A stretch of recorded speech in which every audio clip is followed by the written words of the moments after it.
There we go. So if you don't want to be here and be recorded, now's the time to leave. All right, so here's our agenda for today. Thanks everybody for being here. I'm really excited about the content in today's program. We've got Hitachi Solutions talking about AP automation, D365 out of the box, and we've got Microsoft and Krupke at Microsoft talking about demand forecasting in D365. Both of these topics, by the way, were requested in our June meeting when we met together last, and I am thrilled that we were able to pull this together. But because everybody presenting is from all over the place, we had to make this a virtual meeting. But on the positive side, that means a lot of folks who wouldn't be able to join us have been able to join us. So awesome. Happy to have everybody here. If you're not presenting, please turn off your microphone and your camera just for bandwidth purposes, unless you're called on to speak. If you've got questions, please put them in the chat. We will go over those at the end of the presentations. We do have time for Q&A at the end of both of these. So please put them in the chat, and Kelly, Irene, and I will be sure and monitor those for you. And if you come off mute to ask a question, please state your name so we know who's talking. Okay. Awesome. So at this point, want to say thanks to Liz Halland for joining us. We're very honored to have her as part of this meeting. She is the Vice President of Dynamics User Groups, and she takes care of the meetup leaders. She makes sure that we have what we need to be successful, and I personally am thankful to have her in my back pocket when needed. And I appreciate her coming on the call and talking a bit about Doug. So without further ado, I'll turn it over to Liz. Fabulous. And I want to say I am super grateful for people like Connie, who make sure that people all over the world are able to come together. So thank you so much for having me. I am honored to have you here and to be here with you. Welcome to the Kentucky event virtually here in September. As Connie mentioned, my name is Liz Halland.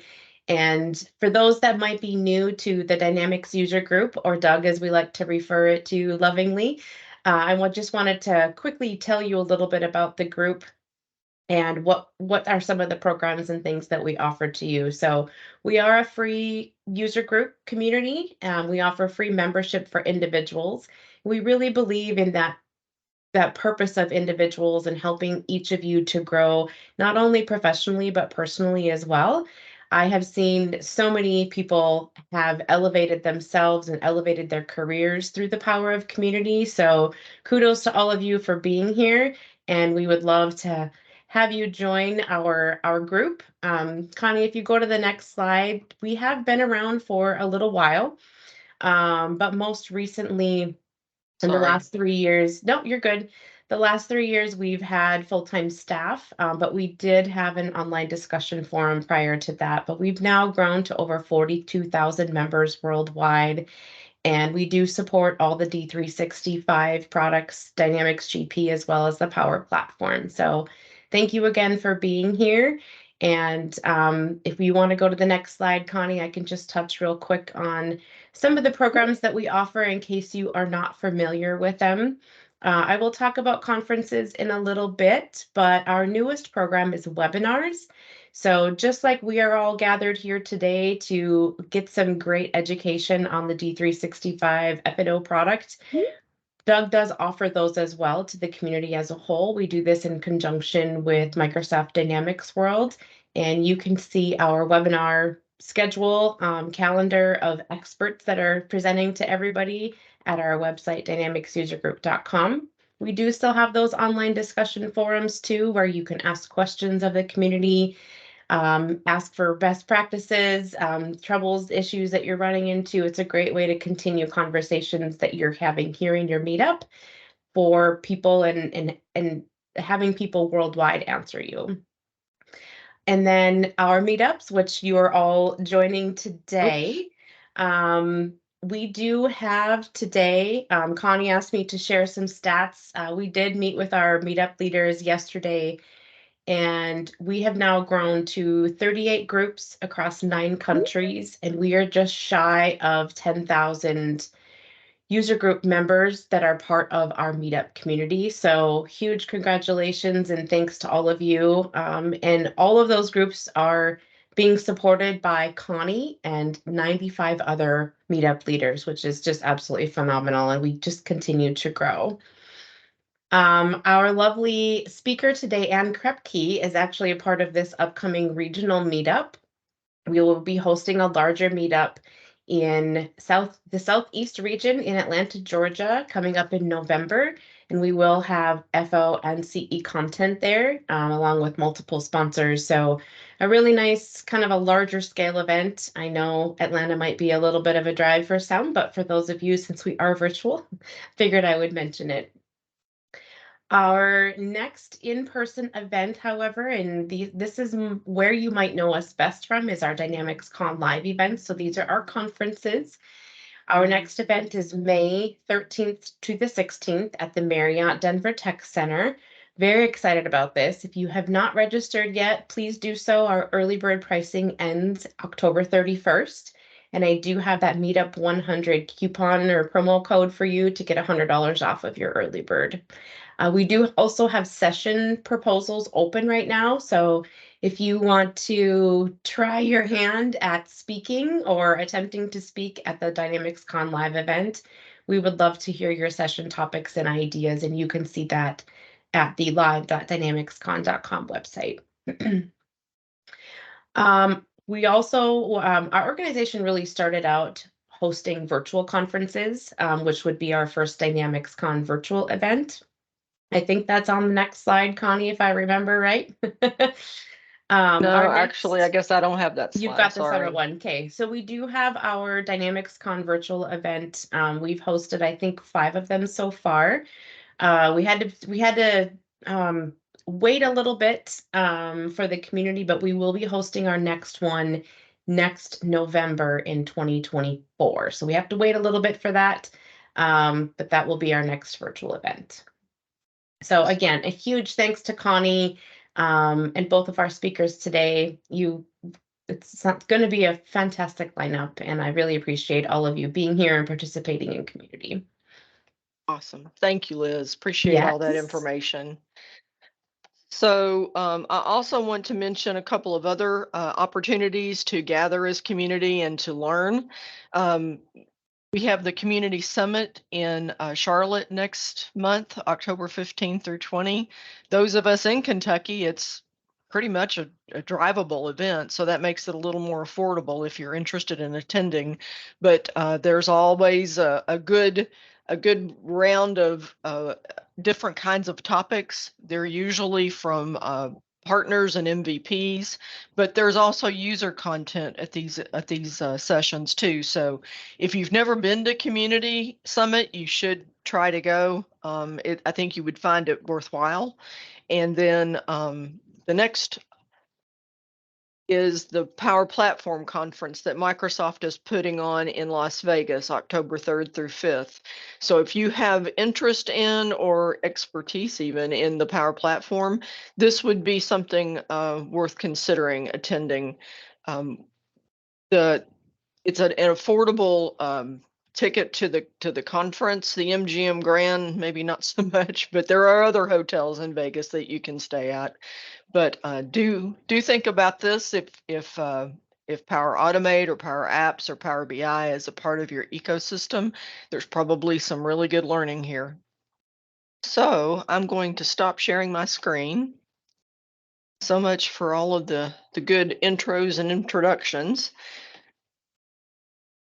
So at this point, Irene is a co-leader for the Kentucky group along with Kelly Gustafson and I, and she was good enough to bring the Hitachi folks to our meeting today to talk about something that I think all of us are really interested in. So Irene, over to you. All right, thank you. Good morning, all. I have the honor of introducing you to Hitachi Solutions. Hitachi Solutions has been supporting American Fuji Seal for like the last 8 years and various formats. Masahiro Kuroda, Director of Business Development, he's been involved with AFS from day one. And no matter what issue I bring to him, he puts a team of experts together to address my needs. So, you know, these guys, I love them. And so when this topic came up, I reached out to Masa and I said, can you help? And you know what? He never fails to disappoint me. So today Masa brings Craig Lysiak and his team to inform us on the AP automation out of the box for Dynamics 365 F&O. And I will let Craig introduce himself and his team. So thank you guys for being with us today.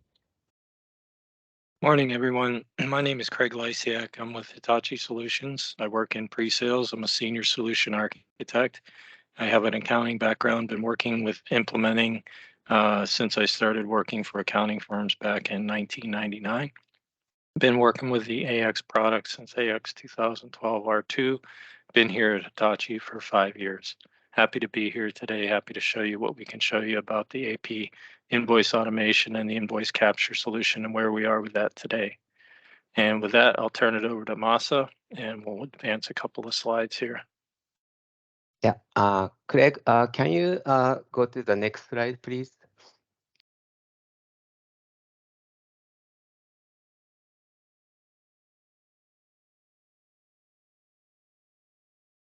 Yeah. No, one more. This one? Yeah. And could you introduce your team members first? Then I can introduce myself. Yes, sir. We have myself, we have Raghav Gupta from our North American GDC team. He and Rukshar Jahan and also Bharath Banu have been working on this and testing this product now for about 6 months to a year, I'd say. And they're the ones that have really gotten me up to speed on what it can do and what it can't do. So they'll be offering some answers as we go through today. But I really appreciate this team for their support that they give me.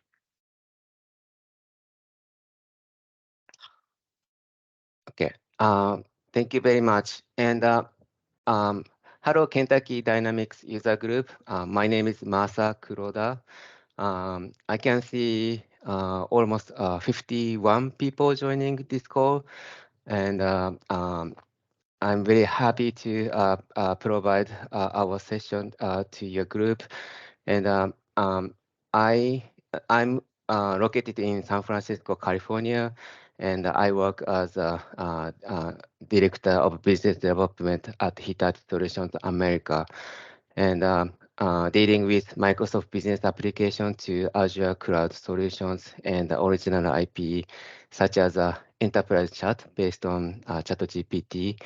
So we have a handful of clients in Kentucky, and hope to see you in person sometime soon.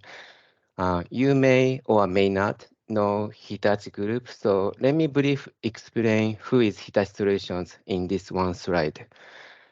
Hitachi Solutions is one of the largest GSI, global system integrator, and 100% focus on Microsoft solutions.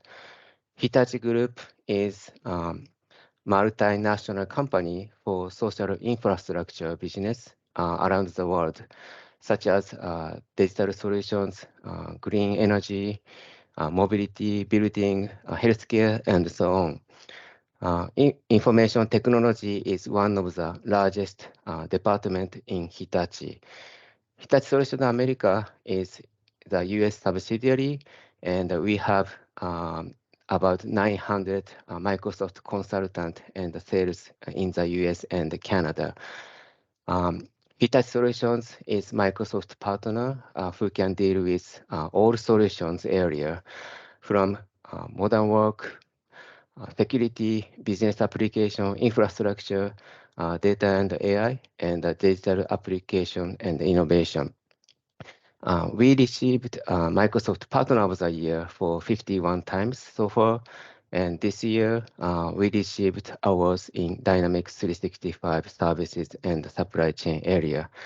So this is the Hitachi Solutions America, and a special thanks to Connie and Irene to bring us to this presentation opportunity regarding invoice automation today. Now I would like to hand over to Craig to today's agenda. Thank you very much. Thank you, Masa. So today we're going to just do an overview of the invoice capture solution and kind of review what that can do. We'll walk you through a few screens on that. We will talk about the installation of the invoice capture solution. We'll refer to that. We have a document that we've created that kind of details how it worked for us to be able to install it. And then we'd like to review the vendor invoice automation capabilities and also talk about what's on the roadmap. There'll be a little bit of demo, a little bit of Q&A here towards the end. We got a lot of material to cover, so I'm going to cover it quite quickly. Hopefully my team can get my attention if there's something that we need to stop for.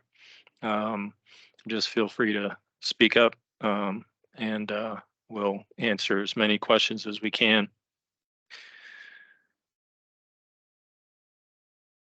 So this is a pretty simplistic overview of the invoice capture solution. You have the vendor sending over an invoice through the email. So I'll simulate that today.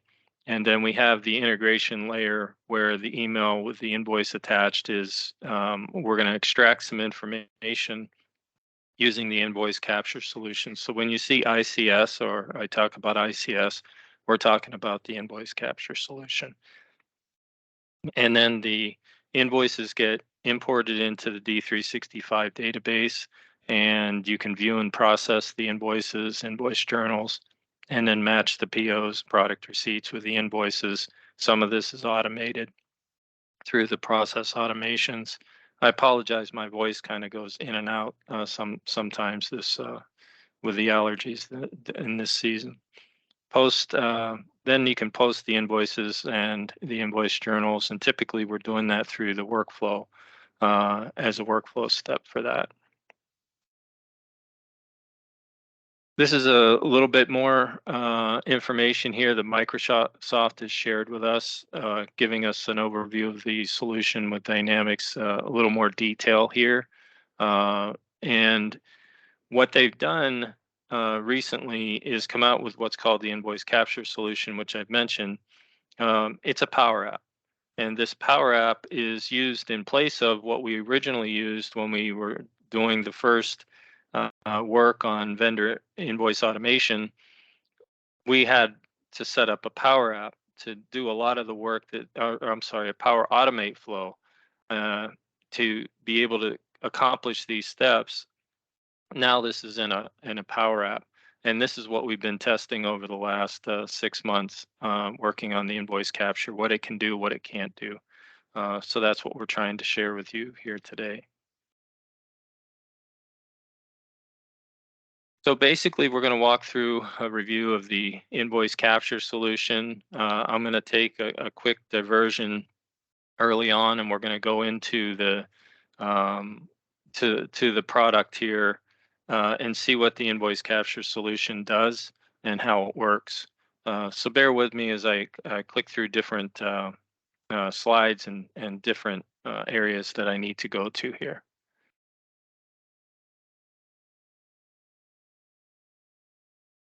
So what I want to do here is I've got an invoice that I've got it in my email box. I'm going to simulate. I'm going to forward that over to Baras email address. That's our ingestion point for the invoices. And I'm going to fire this off because I want to be able to go through the invoice capture solution a little bit here next. So I want to feed it some data. So basically, we've got purchase order number here. It's this one, 1800. It's the one I referred to in the subject here. And then what we've done is we've created a copy of this, turned it into an invoice, and we've got it right here, the invoice. So you can see the 4 line items here as well. So what I'm going to do right now is I'm going to go ahead and forward this over to Barath's email, and that's going to start off the steps in the invoice capture solution.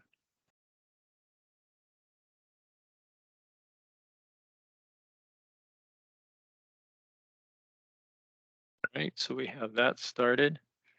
And then I'm going to kind of walk through the invoice capture here for a moment. So the invoice capture solution is here. We've got the dashboard for the last 30 days here. We've got some other features here on the left, captured invoices, receipt files. And here we've got the ability to toggle between managing the invoices and the system setup. We'll go through system setup here in a few minutes, but I do want to get started with this now. So let's take a look at what we can do here. So we're going to go to receive files, and there's a few filters here, a few filtered views, and you'll notice that this file has already been received. So it's that quick that the invoice has been received. Now later, this invoice is going to go over to D365, and what you're going to find is that the process automations, when we show them to you, you're going to see that these run pretty much hourly. They can run a little bit sooner than that, but right now these things are set to hourly. And the reason for that is we have a lot of volume that you could possibly have. In our demo today, of course, we're only putting through one invoice. So it's kind of silly to wait for an hour for the process automations to run through to show you the demo. But that's those settings were set that way intentionally by Microsoft because they want the product to be able to handle a lot of different volumes. So you don't want that thing going out every minute or every minute and a half to look for invoices. You want to slow it down just a little bit. And as you're transacting downstream, then these invoices would constantly be coming up on your screen.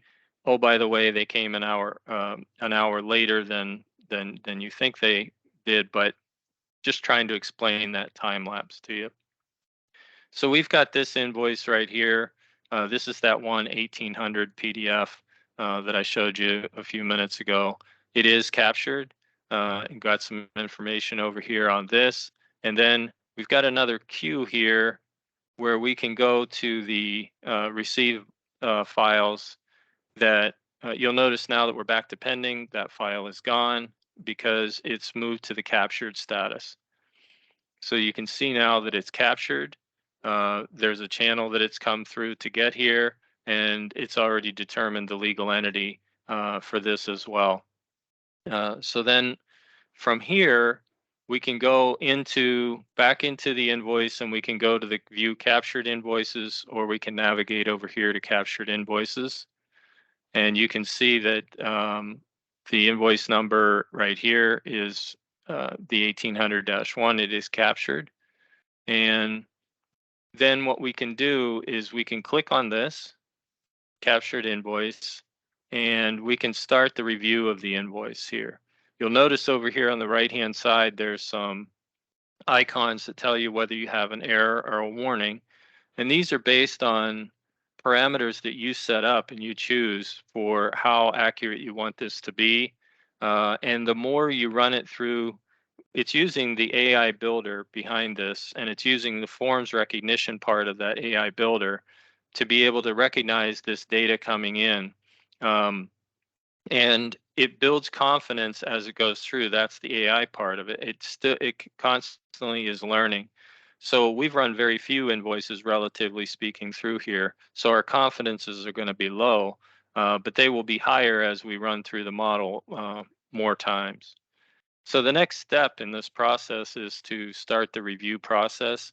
We can void the invoice or classify the invoice if it's not classified already. But you'll see through some settings that we set up that we're going to show here in a little while in the configuration. You'll see that we've set the invoice type there, and we've also set how it gets the legal entity. So we start the review process, and you literally just click on these icons, and then it's telling you this is 39% confidence, and it's too low for the vendor name. However, it did get it correct. This is the vendor name here. And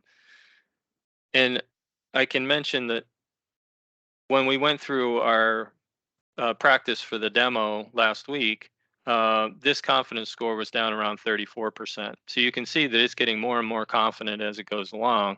Wouldn't that be great for us if we could get more and more confidence as we go through life, right?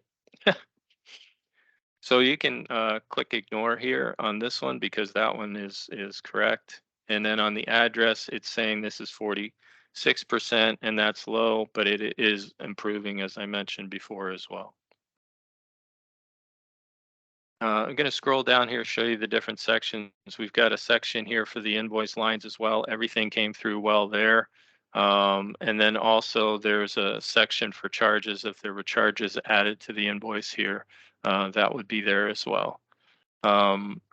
So from here, what we do is we go through a derive and check.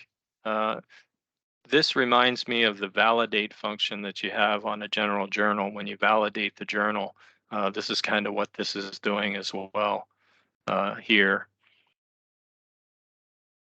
And then at that point, you can complete the review status, and that invoice is now captured, and we should be able now to transfer the invoice.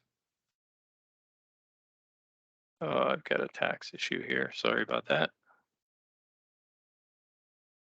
So I'm going to enter 0 for the tax. I've got no tax over here.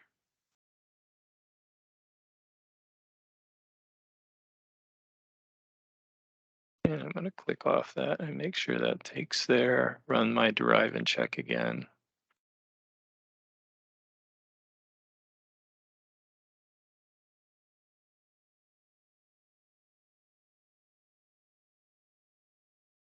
And then we'll complete the review.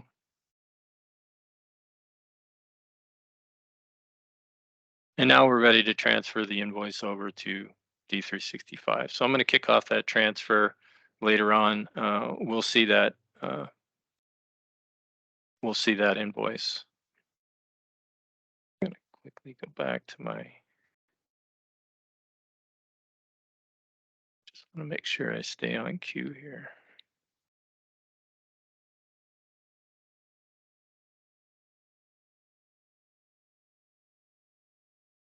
Okay.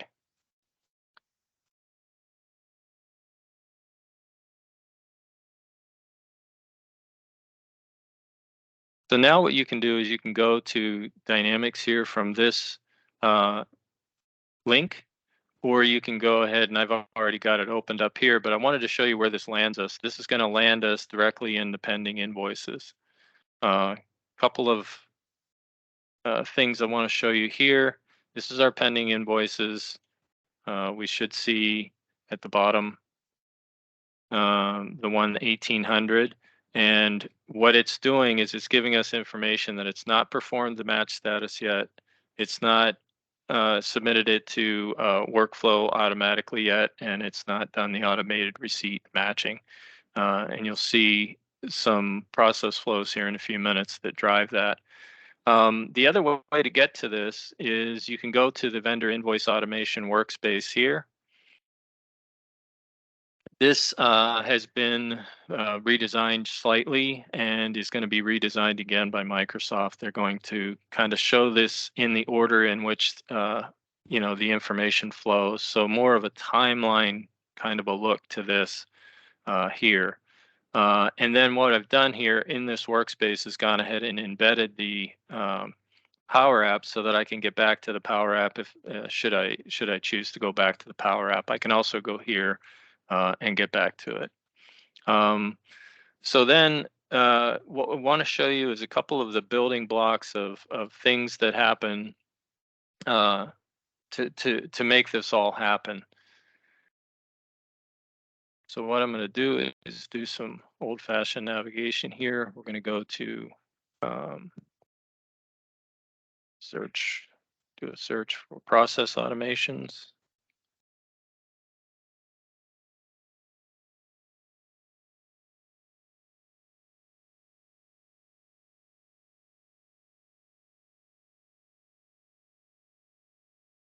You might be familiar with process automations in setting up the cash flow area of the program and also vendor payment proposals. But while this is displayed here, you can see that there's another tab here for the background processes. And within the background processes, we have several processes that are associated here with this process. The first one to note is the automated invoice workflow process. You'll see that set to run every 1 hour. This is that frequency I was talking about earlier. And then there is the matching of the vendor invoice lines with the product receipts, submitting the vendor invoices to workflow, transferring the invoices from invoice capture. We just did this a few minutes ago. And then validating the invoice matching and validating the invoice batch posting as well. So you can see that the transfer runs every 5 minutes. So that's why it got over there so quickly. Some of the other processes run every hour. So we're kind of at the mercy of wherever this is in the process of whether or not we're going to see that invoice go through the different steps. But I have other invoices that I can show you that have gone through these steps, and we'll take a look at that. Also, there is a feature here that you can view the most recent results of any one of these processes. So you can see that we had a successful transfer, and you can see a log file here as well.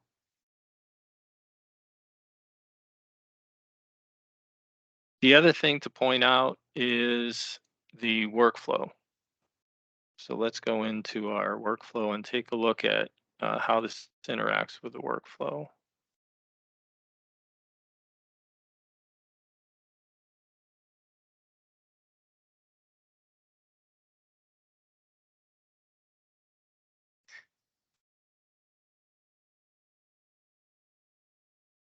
So we have our vendor invoice workflow for processing vendor invoices. That is what this is looking at. That's the particular workflow that this is going through. And we have that set to automatically post the invoice upon approval. So we'll give you a quick glimpse of that.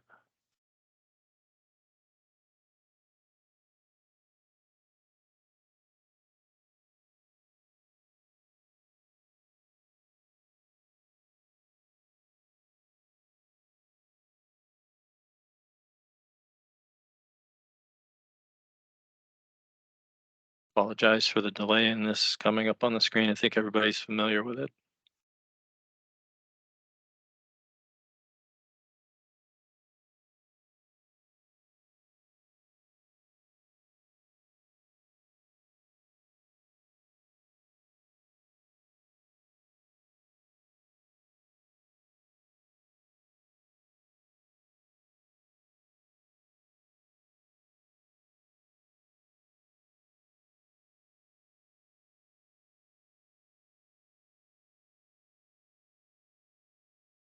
Okay, so this is a pretty standard flow. We have this set to go to different people in the approval work step, and then we put the post vendor invoices right after that, so that upon approval, it's going to go ahead and post.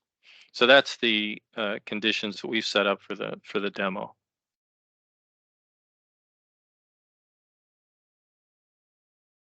All right, and then later. We're going to see that we're going to have these vendor invoices to approve here as they go through the system. So you'll see we ran one through last week, 1806 here, and it's ready to approve. And as soon as we approve that, it's going to go ahead and post the invoice for us. So the next thing I want to go into is some of the setup for the invoice capture solution. So we're going to go through this invoice capture solution from a configuration standpoint and talk about it. So I'm going to switch areas in the Power App, and I'm going to go to set up the system. And then we have the different things that we're going to navigate through. I'm going to get rid of this off the screen there. And then in the system setup, we have these different things to set up. And we can get to them over here. We can click through the configure over here, or we can go through the menu options here. So let me switch documents on my screen.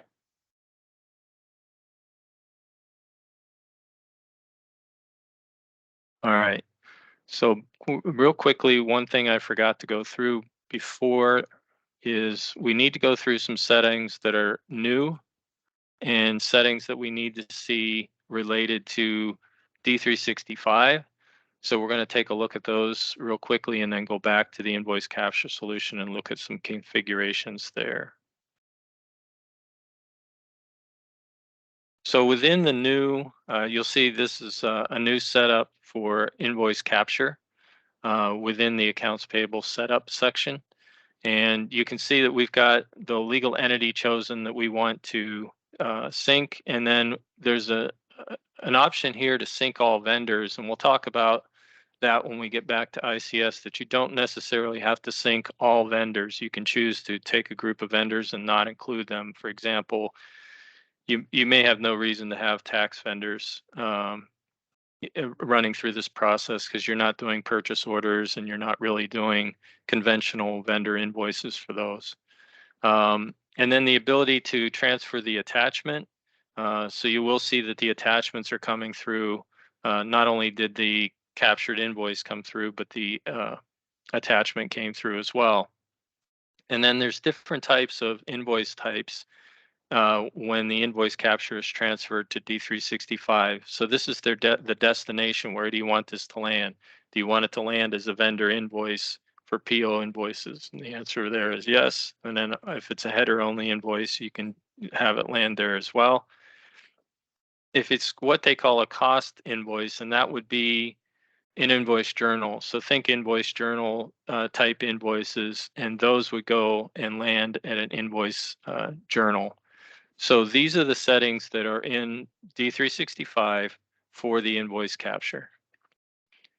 And then the next thing that we want to show is that we have some parameters that we're used to setting up in accounts payable.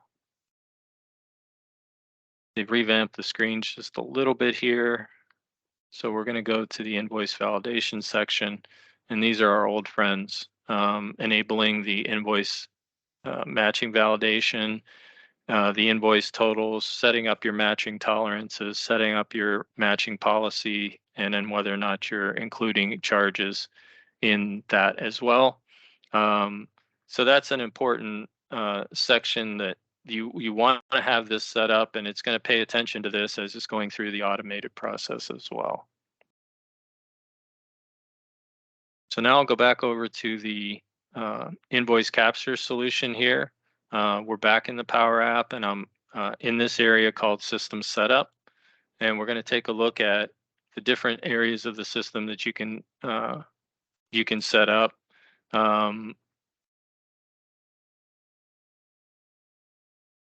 All right, so the first one is managing the channels. So I'll go ahead and go into the channels here.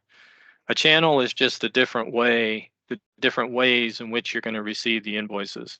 So there's a default channel, and what I found with working with Power Apps and working with other apps like IOM within the Dataverse, there's typically a default for most of the setup, and what we find with these default methods are they're sample methods, but they're also defaults that Microsoft has set up.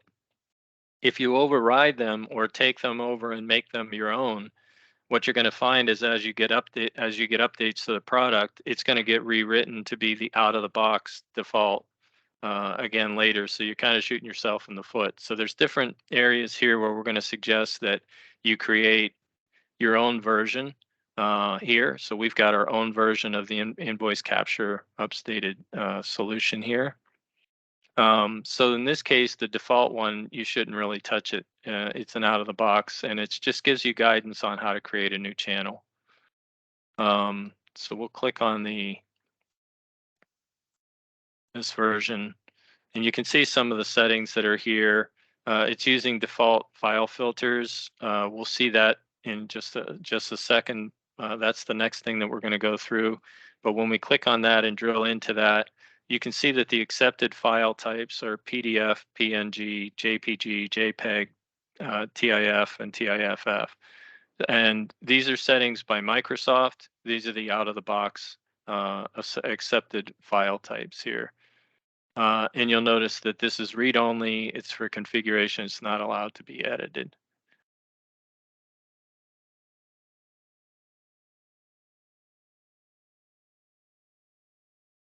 The other thing that you're going to see is a flow template, and the flow template that we're using in this case is Microsoft Outlook 365. So there's several templates that are built in, and those flow templates can be Microsoft Outlook 365. It could be OneDrive for Business. It could be OneDrive, Outlook.com, a Microsoft Shared Outlook folder, or SharePoint. In this case, we're receiving this through email for this particular demo. And here it's telling you that the flow, this is a Power Automate flow that is created. When you create this, it creates the Power Automate flow for you. And you can see the status of the flow. Everything is ready to go here. Back up a step.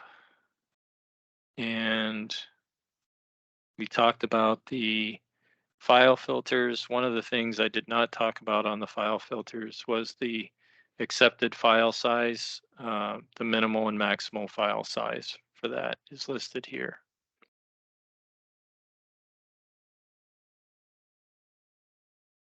The next thing you're going to want to set up is the configuration.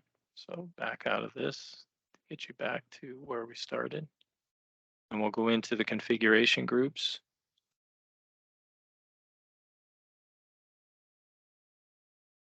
And in this case, you'll see we have a system created default here as well. And then we've created our own configuration group. So again, this is another area where you don't want to touch the default. And then here in the vendor invoice capture, the invoice capture updated version, you can see over here that we've got the different settings that are needed here for the configuration group.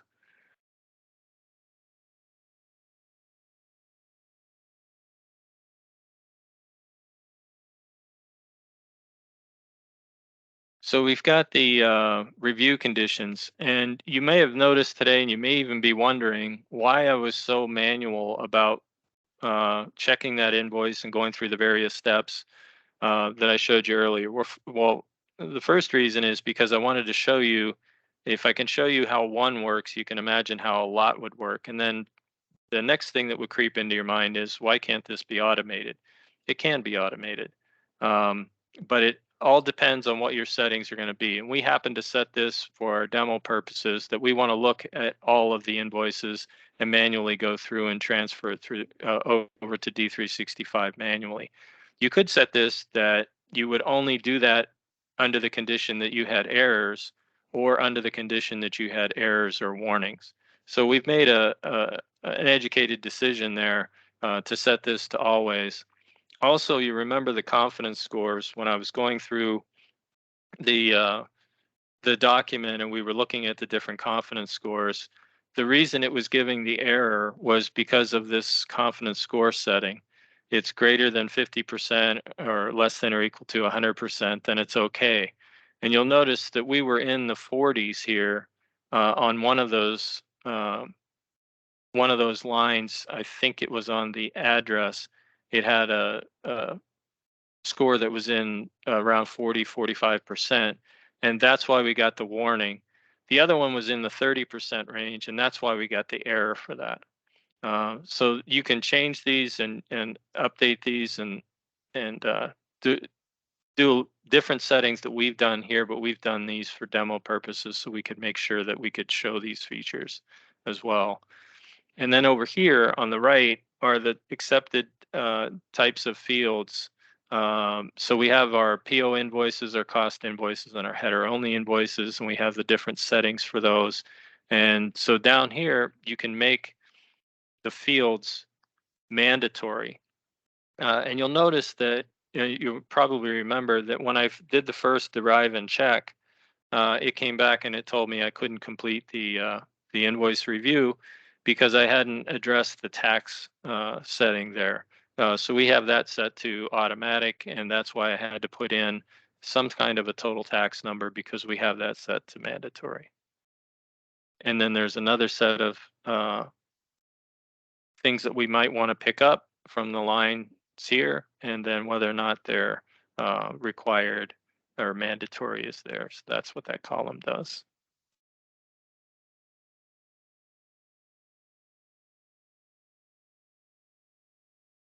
All right. The next part we're going to go into is the managing of the legal entities. And what we've done here is said we only want the one legal entity to come over, and then that's being tied to what configuration group do you want that to be associated with. So this is where you associate the configuration group with the legal entity. And then there's some managed vendors. I just saw that quick message there, Aubrey. Yes, you can have more than one configuration group. My trusty staff will correct me if I'm wrong, but you can have more than one configuration group. With the active vendors, one of the things that you'll notice here is that you can sync your vendors. So we have different options here to sync by selection, sync by legal entity, or sync all. And by syncing all, which is what they did here, or they sync by legal entity. When you sync by legal entity, you're going to pick up the vendors from this particular legal entity. One of the questions I had when I first went over this with the team was, okay, why would we bring over tax authorities? And then they said, well, we could do that. We can sync by selection, and we can choose which of the vendors we want to bring over. So in this case, we left them in here. And then if you sync all, you're going to get vendors from across different legal entities as well. So Kelly has a question. I'm going to have the team take a look at this in the chat and see if they can answer this in the chat, how this works with shared vendors between the legal entities. My first less than educated stab at this would be that you would be able to pick those up through the sync all and or the sync by selection, but I'm not sure that we've seen that come across as a test case yet.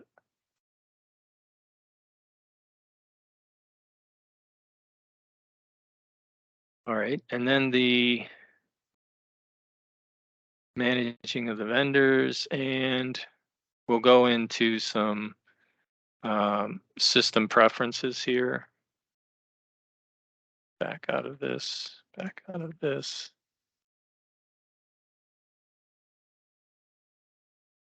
And we'll go into our system preferences.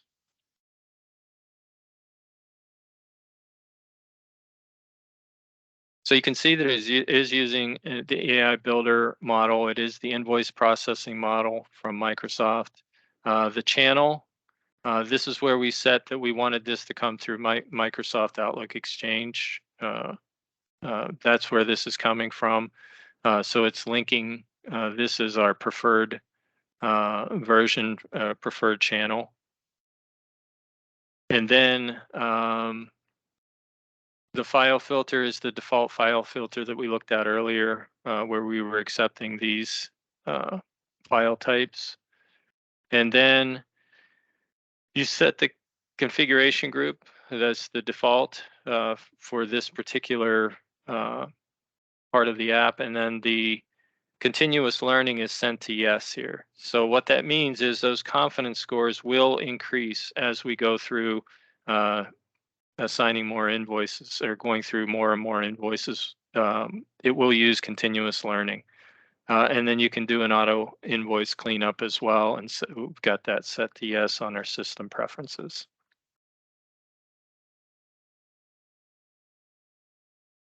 Next thing we want to take a look at is we want to take a look at the mapping rules. So let me see if I can back through this just to clear the navigation for you. I'm going to close up the system setup, open up the managing of the rules here.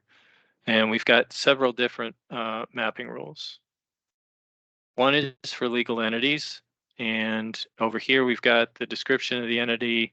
And what it's doing is it's looking for this name to define the legal entity.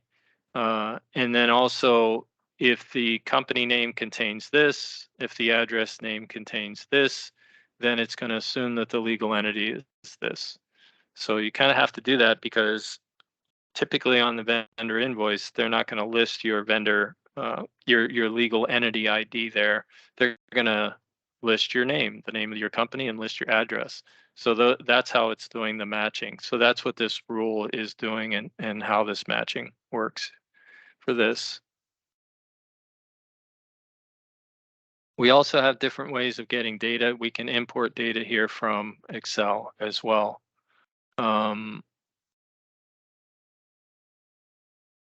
Okay, click on this and you'll see what the rule name is and how the rule was set up and how it derives it to be the USMF. So this is the details of the overview that I was showing you just a couple of minutes ago. On the vendor app or on the vendor accounts, take a look at the vendor rules there. And basically what you're going to need is you're going to need a rule for each vendor that you're including in this. And again, it's searching for the vendor name, the vendor address to make a match, as opposed to looking for a vendor ID. Your internal vendor IDs in D365 typically aren't going to show up on an invoice to match to. So this is where you can set this up. You can also have the ability of matching it to a tax registration number as well. So I'll just dip into one of these rules quickly here, and you can see the details associated with this rule for this particular vendor. There are also rules for items as well. And basically what you're doing is the same thing. The item number that you use in your system may not be the same that the vendor uses. So what the way that it's being derived is through the item name, and then that will go in and look for an item with that item name and associate that with this particular item number. Expense types in this area, think procurement categories. This is where this is going to be set up, and the expense type name contains is going to be your how that's going to be determined, and then which expense type that would be. So for example, if you had a procurement category equal to legal or office supplies, and then your name would contain. I can see that this one would be could be fairly complicated and tedious because, for example, office supplies, I mean, on the invoice, it could say paper, it could say staplers, it could say anything. So it's really going to be a challenge to get these in there. And again, that's my personal opinion, just based on what I see here for the criteria that we can use for matching these. So that's another area that we're doing a little bit more work and a little more research on and testing, is to see how we can get the procurement categories to work, and also the vendor invoice journals. That feature is kind of running behind what you're seeing today, which is purchase order invoicing. All right, so that wraps that up. We've been through the invoice capture. I'm going to go back and take a quick look at the invoice that we sent over and see if that invoice has progressed. If not, we're going to go back to the slides and talk about a few things there. Go back to my vendor invoice automation workspace, go to my pending invoices, and we'll see what the progress is on 1800. So at this point, it's in the system, but the match status has not been performed. It's not yet run the automated submit to workflow, and it's not matched the receipt. So again, this goes back to the process automations and those time intervals that it takes for it to go to look through the system and find invoices that need to be moved through. Those are generally set to 1 hour right now. And I've only been at it for I think I've been talking now for about 30 minutes. All right, so let's go back to our slides. And we're going to talk about some of the things that we've learned through testing.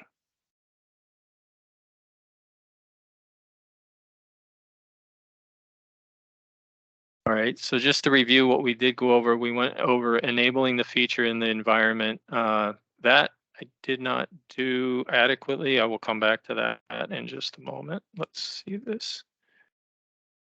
Do want to catch that. You probably remember in feature management,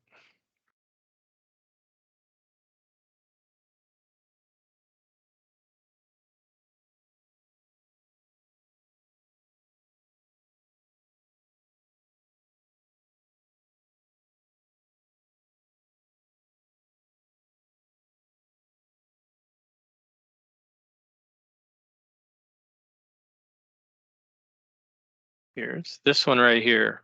One of the things I forgot in my going through the different parameters that needed to be set up. In order to turn on invoice capture within D365, you do have to turn on this feature here for invoice capture. And you can see that we have that turned on. And it's enabling the capability to receive the invoice from invoice capture to D365. So sorry about that. First point I should have made and I skipped over it. I must be human after all. Okay, so there's enabling the feature, setting up the invoice validation parameters we talked about. We showed you the process automations. There's new user roles for this as well. And then the invoice capture solution on the Power App, we went through the channels, the configuration groups, the file filters, the system preferences, the legal entities, the vendors, and the mapping rules.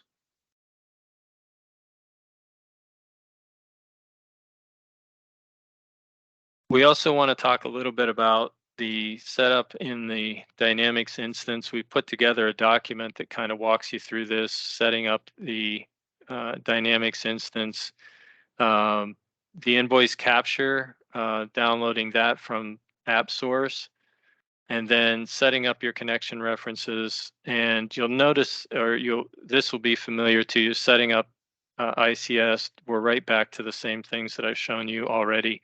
The channels, the file filters, the configuration groups, the system preferences, the legal entities, the vendors, the mapping rules, legal entities, items, vendors, and expenses on those mapping rules. I'm going to come back to this and bear with me a minute while I do some navigation.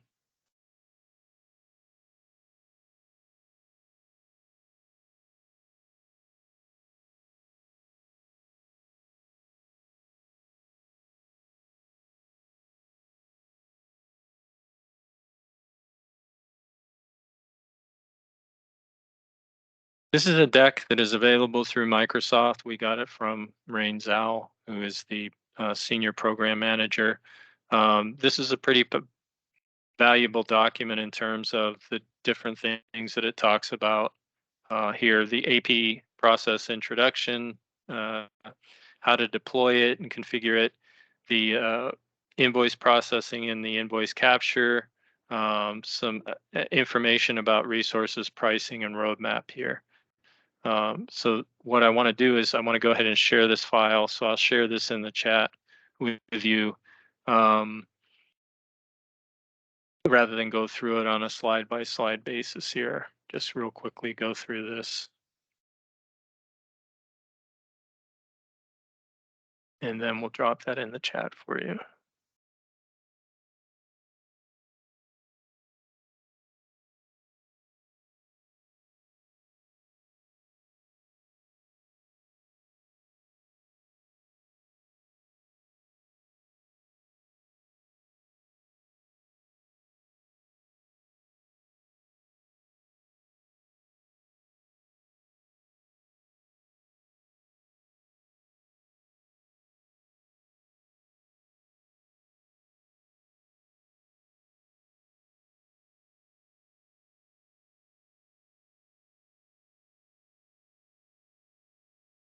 Okay. Connie, would there be a reason why I could not drop this into the chat? I'm not aware of a reason. I could, if you send it to me, I could potentially place it in the meetup if it won't let you do that. Okay. I'll go ahead and send it over to you. Okay, thank you. Appreciate that help. Thank you.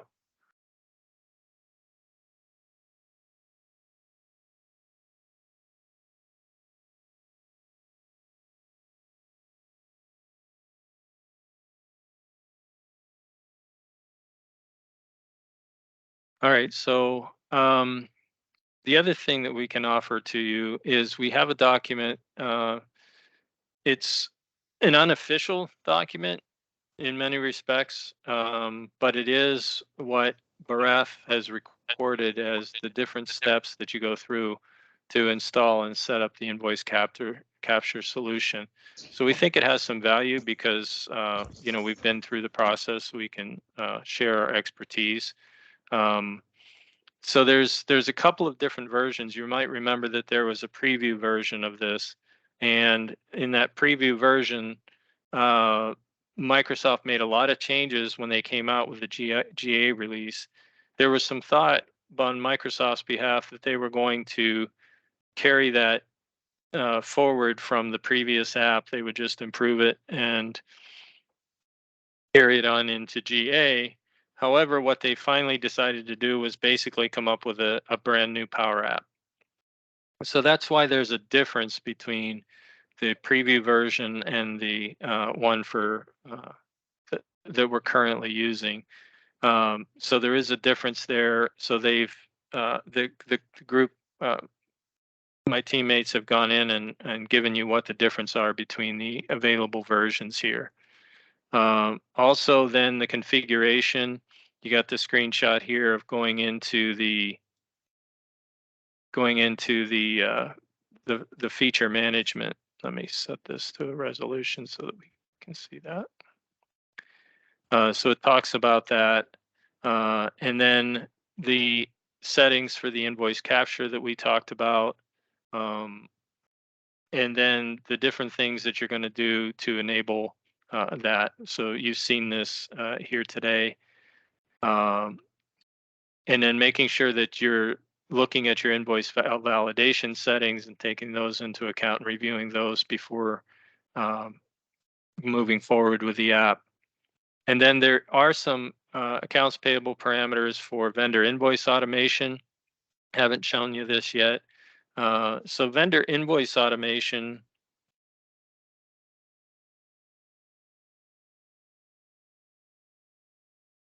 I'd like to just spend a little bit of time here on what's available here. You have your queue to go to your pending invoices. If you have invoices on hold, they'd be listed here. You can have pending invoices that are assigned to you, invoices that you recover. If you're doing one where you had a manual receipt match you had to do because something was messed up on the purchase order, you went back, made changes to the purchase order, and now you had to do a manual receipt match, for example. The ones where matching was not successful, that way you can troubleshoot and figure out why the matching didn't work. If invoices did not get submitted to workflow, you can troubleshoot that. Invoices that were not imported, and then also there's a prepayment feature within D365 that does work when you're using vendor invoice automation as well. And then there's some of the same types of tiles here for the invoice journals. And then the list of open purchase orders down here, and then your links to the different activity. There are some analytics in this workspace as well. And as we've noted, when we come back to the My Work tab, that view is going to be changed slightly by Microsoft to be more of a timeline view. So I just wanted to show you that these metrics exist back here. And it's pretty good for an out-of-the-box set of KPIs. You may want to add some more to this, but it is a pretty good listing here of the different KPIs. Pretty useful. And then going back to our document.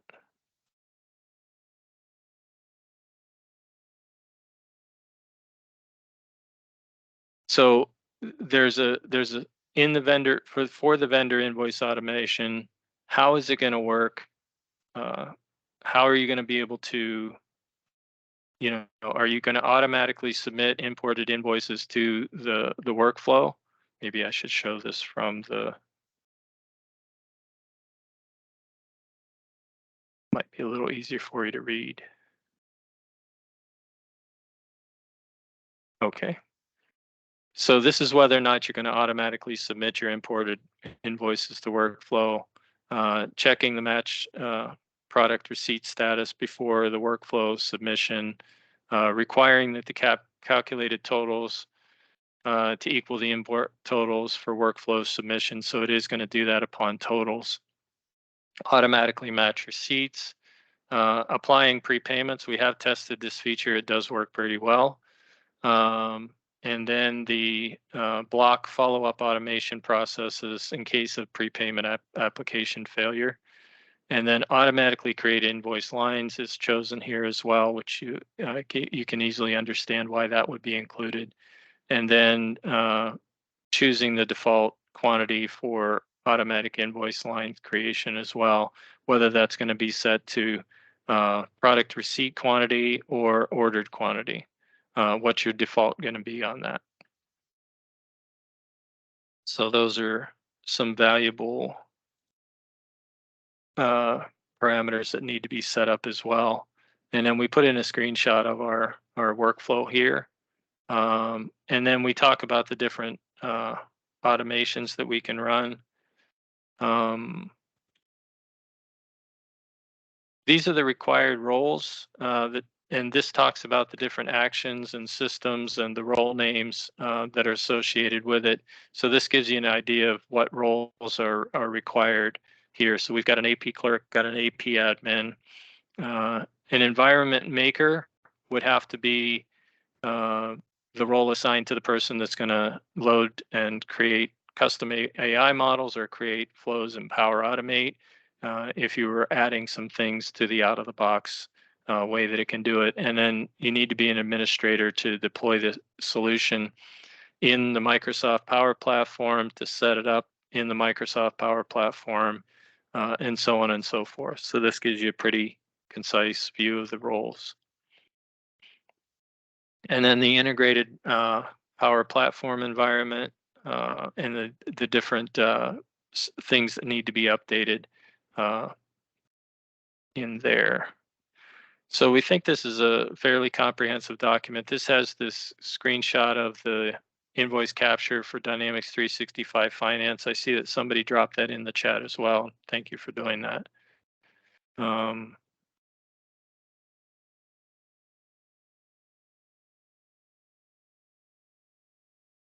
then these are just various screenshots of different things that have been done. This is when you're installing the invoice capture app here. So we think this is a pretty valuable document to turn on or to send over to you. So we're going to drop that in the chat as well. If not, I'll send it over through Connie. And then the last thing we wanted to show today, go back to the slides here for a minute.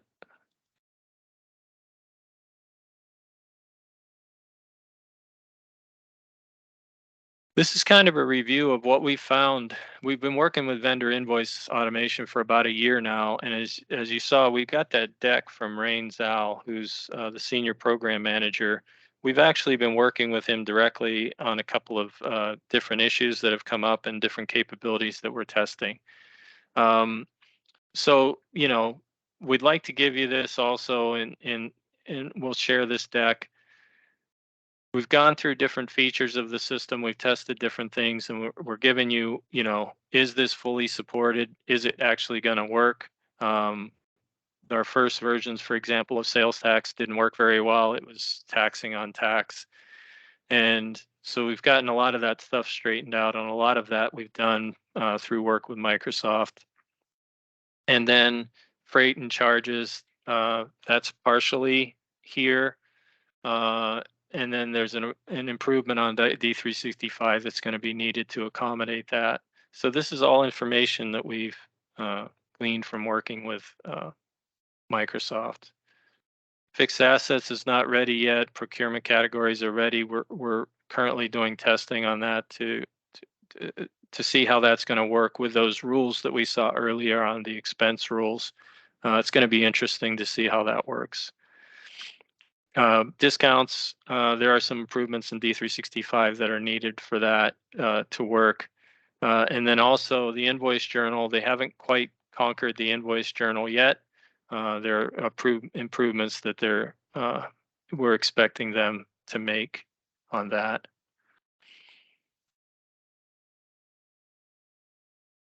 And then we have different things here on the roadmap. We had to really encourage them to give this to us. So we're grateful that they finally did. I think it helps in talking with clients. I think it helps in talking with your group, for example, to know what is there, what is not there, and what is going to be on the roadmap. So we're appreciative that Microsoft has shared this with us as well. All right, let's go back and check on our invoice, and then we'll take an assessment of the time.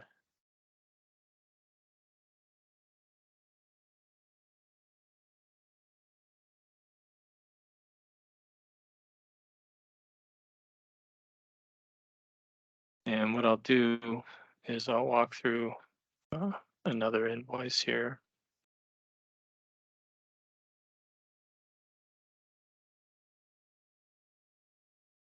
Okay, so our it's not run through the system yet. Let's go ahead and go into this particular invoice and we'll take a look at it.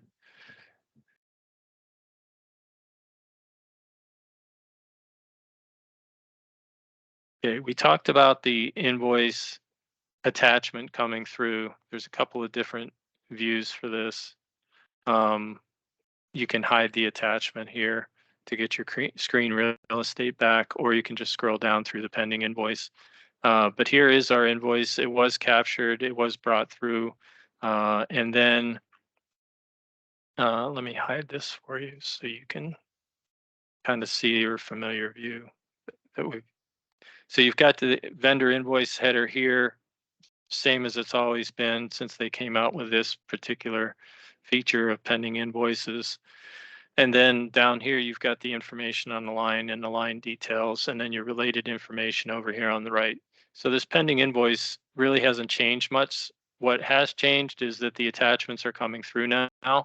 On the previous version, before they came out with the invoice capture solution, it was necessary in the Power Automate to do a customization in order to get the vendor invoice to come through. That's now part of the actual Power App, so that's working very well for us now. Back out of that. And then you'll notice there's the workflow here, and we can do the approval, go through the workflow history as well. And you'll notice a new section down here, the automatic submit to workflow details, whether or not it's gone into workflow. And then there's a new automation history here as well. And this refers back to those process automations that have been done. So it was the matching of the product receipt to the invoice line succeeded, and then it sent it over to the automatic submission of workflow. So I should be able to see that on my list of invoices to approve. So we'll go back here, we'll go to here, take a look at my invoices to approve. And I'm going to go back to this one for just a second. You'll notice we don't have a post feature here. And that is because it's in workflow, and we want that to be posted through workflow. I can go ahead and approve the invoice here, or I can go into my work items here. Takes me to the same spot, takes me back to the pending invoice. I could drill into this, get to the pending invoice again. Oh, I see. We've got a recover situation on that, so we can recover that invoice. And then we're right back to that same view we were at before, with the side-by-side view. And now that is off my pending invoices, and go to workflow, go ahead and approve that.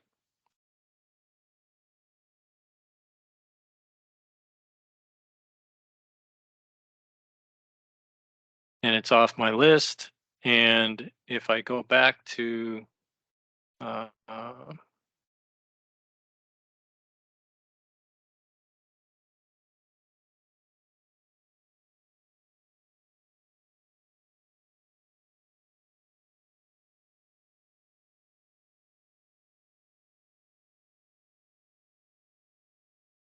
1806, and that's so it's purchase order 1806. Throw in a shortcut here.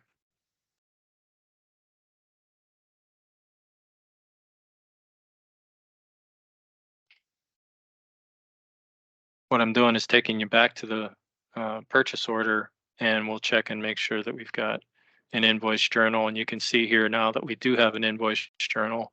So the posting did work after, and noticed here that on this view, we never used to have on the invoice journal the view of the invoice, but we have that now. We'll drill into the voucher and see that the voucher has been posted as well.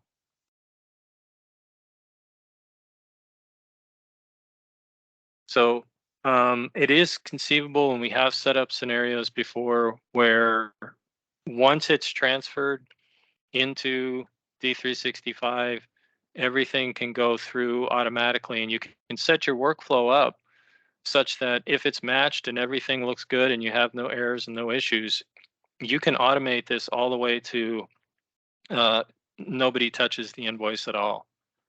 In other words, it comes in through invoice capture. If it has no errors, it can be sent through. And then if it goes into the process automations within D365,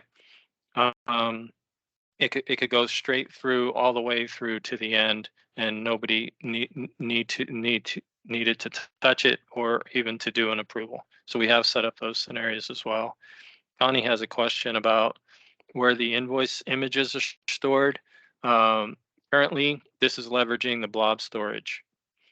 So you would have to do that typical setup that you do to make sure that attachments in that environment are saved to whatever alternate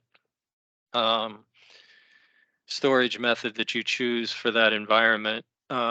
It would be handled the same way as any other attachments then. Instead of being attached in blob storage within the environment, it would be stored in your storage, your choice of storage methods. It would follow that. Does that answer your question, Connie?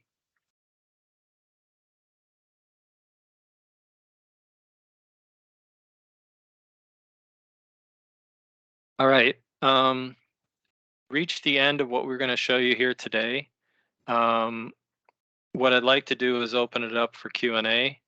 And then I think we have about 8 minutes before we turn it over to our next speaker, if I'm not mistaken, Connie. I think that's where we are. You're exactly right. Thank you, Craig. So if you have a question, raise your hand and I'll call on you and you can come off mute and ask the question. Or if you'd like, you can put things in the chat. I think we've addressed everything that has gone into the chat.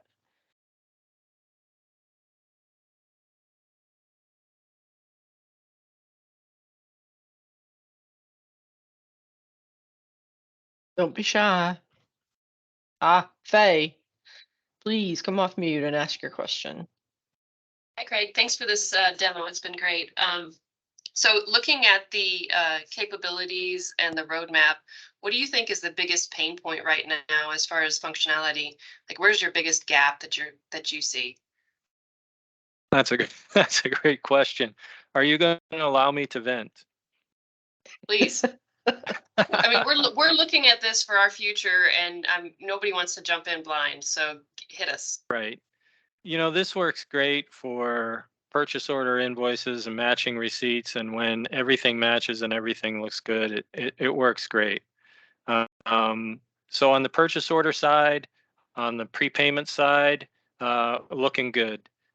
Sales tax, some of the changes that they've made, all of that stuff is looking good. They've not done a very good job of catching up on the vendor invoices in the vendor invoice journal. That's the biggest drawback that I see. The other thing is, if you know, if a good portion of your incoming invoices are purchase order related, you've got a pretty good solution here already. But I'm concerned that it doesn't handle fixed assets, it doesn't handle project purchase orders. There's a lot of stuff on that list that it doesn't cover yet. So those are the areas. If it's you know, a simple model of our purchase order receipts are generally spot on, then yeah, you've got and the majority of your invoices are coming through that way, then you've got a pretty good product that you can use. Those are my areas of concern. Craig, you mentioned fixed assets, and I don't see that on the roadmap that you gave us. Is that anywhere on the horizon?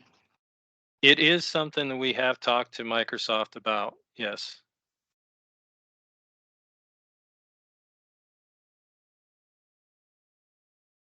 Other questions?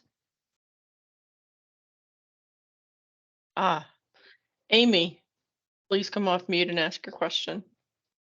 Hi. So I noticed there seemed to be a lot of mapping involved. Vendor mapping, item mapping. Is that where the coding is actually coming from? Like in the demonstration, I didn't see how the system determined where to post the invoice, like what GL account it's going to use. Well, we didn't show you anything related to vendor invoice journals. So if you're talking about vendor invoice journals and how to code vendor invoice journals, that we didn't show you because it's not quite there yet.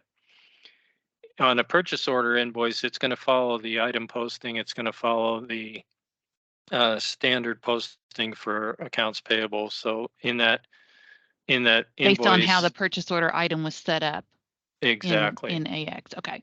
Yeah. Okay. So I'll throw the voucher up here for you to take a look at it. Okay. So it's going to clear, you know, that looks fairly normal to you. Yes, it does. Yes, ma'am. Okay. That answers my question. Nothing's changed there. Nothing's changed. So you're saying the struggle then is on what we call expense invoices, meaning they're not on a purchase order. They're just an invoice that we would post through an invoice journal manually. Yes, ma'am. Okay. Thank you. You're welcome. Awesome. I want to bring this up related to the prior question of venting. This is the pricing model that they're setting up, which is that with your D365 subscription, you're going to get 100 invoice captures a month. That's not a lot. And then you're going to buy blocks of 1,000, and you're going to try to determine what your peak capacity is to get to that. And I think they were talking about $300 for this 1K. We do have a guy here at Hitachi's is very good at the licensing, and we're trying to get the information on how much that's going to cost. That's another concern I have as well, is where they're going to land with how you're going to end up having to pay for this. That's a really good point. Thank you. Alex, you have your hand up? Yeah, thank you, Connie. Craig, one question that how invoice capture can handle the vendor invoice dimensions that generally you add manually when you have a service invoice, and I don't discuss about PO. So is there any way that in invoice capture you automate the dimension handling of a specific service or create service card or something like that? We've not done anything related to the financial dimensions yet. What we've been relying on is that the financial dimensions on the PO. Are you doing a PO for your service invoices? No. No purchase order. It's just a service invoice. Yeah, again, that falls in the category of those vendor invoice journals, and we haven't seen much come through in what is. We haven't got the invoice journals to work to the point of getting the data right. So we haven't gotten to the financial dimensions for that yet either. Thank you. But we And will my bring other- that up. That's a great point that we will bring it up with Microsoft in our next meeting with them. Thank you. My other question would be that in the three-way matching, there isn't any tolerance on the quantity. If I understand right, in the standard Microsoft matching function, and as I can see in your demonstration, invoice capture also doesn't bring new functions here to add some tolerance on the three-way matching on quantity-wise. Am I right, or did I miss something here? No, I don't think they've added anything here. This Okay. is where you're talking about, Yeah. correct? Yes, Yeah. correct. I don't believe that they've added that yet, but that's another takeaway that we could ask them about. Okay, thank you. Welcome. So Anne posted in the chat a link to it says the invoice journal capture non-PO is planned for Wave 2 2023. She add a link to that. That might answer some of our questions about the non-PO kinds of items. Right. Okay. All right. We've exhausted our time. Thank you. Thank you to the Hitachi team for sharing this really important information. I think there's a lot of folks very interested in this functionality in D365, and a lot of folks have third-party solutions today in AX 2012. So appreciate the time and your contribution to our meeting today. Thank you very much, Connie, for having us. I'm really excited to do this for you guys today, and really looking forward to see what Anne has for us. Awesome. And anything that you couldn't post in the chat, if you'll send that to me, it looks like it might be a policy thing that Altex, because I'm using Altex tenant on this, that they might not be letting outside folks post stuff. So if you'll send it to me, I can add it. Okay. All right. Actually composing that email now. Wonderful. Thanks, Awesome. Connie. Thank you. Appreciate it. All right. So now, without further ado, we start talking about demand forecasting. I'd like to introduce to the group those who don't already know her, Anne Krupke. Anne is a Microsoft solution fast track senior solutions architect. She's focused on D365 F&O in the supply chain area. She's also, as Liz mentioned at the top of our meeting, co-leader of the Atlanta Meetup Group. And in May of this year, she was the keynote speaker at DynamicsCon Live. So, Anne, thank you for spending your time with us. And we are excited to learn more about this topic. Thanks for that awesome introduction, Connie. Let me just move on. You can see my screen okay and everything? Yes, we can. Yes. All right. So I'm presenting by myself, so I may not be able to get to questions until the very end, but feel free to throw them in the chat. I actually noticed one of my colleagues from Fast Track, Phil Seaton's on the call. So Phil, if you've got links handy and things like that and you want to throw them in, that would be super, super helpful. So as Connie said, my name is Anne Krupke. I'm a senior fast track solution architect at Microsoft. You can see my LinkedIn and email here. Really excited to be here today talking about demand forecasting. And a tradition that I have when I do presentations, I like to throw a riddle or a joke in. So the question today is, how do you see animals forecast demand? And if you stick around to the end of the presentation, I will tell you the answer. Today, my plan is to cover the high-level concepts involved in forecasting that we use in Dynamics 365, show you some of the key algorithm parameters, give you the configuration checklist for how to set it up in Dynamics. We'll do a demo of generating a demand forecast, talk about some resources and recommendations, and then at the end, I do kind of plan to segue and talk a little bit about what we've been doing at Microsoft in the planning area and the forecasting area. We'll start with the beginner approach. We'll get a little bit deeper and more technical and then come back again to a higher level approach when we do the demo. So like I said, please feel free to put your questions in the chat throughout. I may not be able to get to them right away, but I'll certainly answer them at the end. To start, I think we'll dive into the forecasting concepts. A lot of you are probably familiar with what forecasting is, but we'll start from the beginning and kind of build on that foundation. Demand forecasting is the process of predicting future demand for products or services to estimate your revenue, drive strategic and operational business planning, and other activities such as that. And why would you want to do demand forecasting, especially in Dynamics 365? First, when you know what's coming, you can have greater certainty. You can also use that to then set your inventory levels as a result, which can help you reduce the amount of money that you have tied up in on-hand inventory. It can also help you avoid the cost of expediting supply on unexpected demand. So overall, reducing your total cost of order fulfillment. Another benefit would be that it can allow us to reduce our lead times. For example, in a make-to-order model, your fulfillment lead time is normally going to be constrained by the total time that it takes to procure and produce your items. If you have a demand forecast that's giving you that information ahead of time, you can order or make longer lead time items ahead of time, which reduces the total time from order entry to fulfillment for customers. Forecasting also lets you look at your holistic demand over larger periods of time, which can be useful to drive global capacity planning and feed into your strategic planning processes.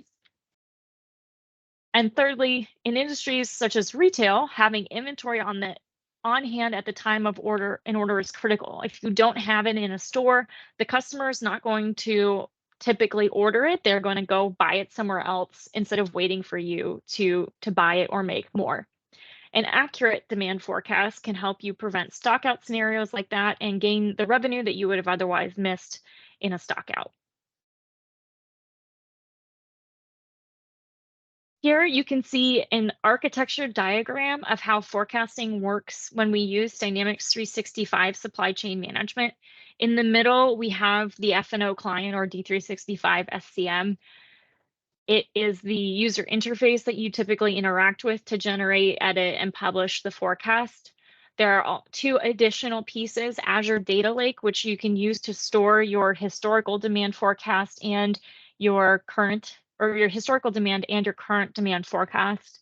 We also use Azure Machine Learning Studio to run the forecast generation process. In terms of licensing, forecasting is part of the core Dynamics SCM license, so it's not an add-on that you need to purchase. However, using Azure Data Lake and Azure Machine Learning does have a cost to it. I believe there's an Azure Estimator tool out there. I don't have the link handy, but I will find it. An Azure Estimator tool where you can plug in your expected usage and kind of get an estimate of what that cost will be. It's not super significant, but there is a cost, and I did want to mention that if you are planning to use this tool. The other piece that I want to point out about Azure Machine Learning is while we are using the machine learning service to run the forecast, the core functionality there is RStudio.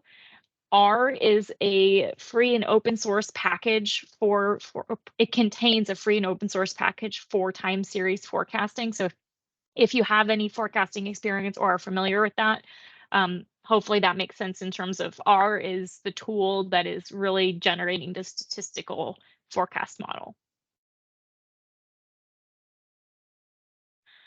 The main strategy that we use in that vein to generate forecasts in Dynamics 365 supply chain management time series forecasting. Time series forecasting refers to model previous demand data to predict future demand. We're going to talk in a second about the components of a time series forecast model. A lot of what I see when people use Excel to forecast, often they're doing a little bit more simple process, like copying the historical data to the current model and then multiplying it by a certain factor to increase that demand.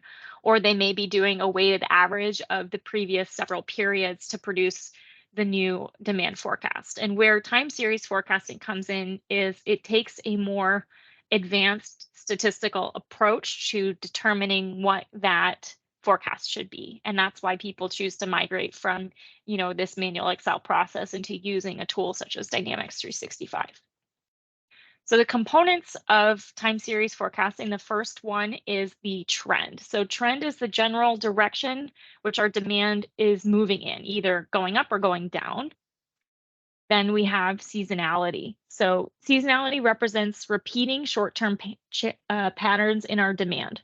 For example, we might have a trend in demand where we see the spike at the end of every quarter due to a push to close sales, or we see an annual pattern where demand spikes during our summer months. Seasonality does not have to relate to specific seasons of the year, although it certainly can. And then the next component is error. Error or noise refers to unexplained or random variation in our time series. In real life, there's no way to create a statistical model that explains our trend and seasonality with 100% accuracy. So you're always going to have some degree of error in a time series forecast. And for that matter, in any forecast, a forecast is always going to be wrong. Really, the goal of forecasting is to be the least wrong so you can make solid business decisions based on the forecast. When you add these three components of time series forecasting together, we can predict our demand. The different statistical forecasting algorithms used by D365 and other forecasting tools will calculate and combine these three components in different ways, which allows us to compare different forecast models and select the one that seems to best predict your business's demand or your product's demand. At the core here, what we're trying to do is take these components and figure out how to build an equation that outputs as accurately as possible the expected demand for different points in the future. When we generate a forecast using time series models, we use our demand history data points to build out the forecast equation and estimate its accuracy. On a high level, what happens in Dynamics 365 and Azure when we do demand forecasting?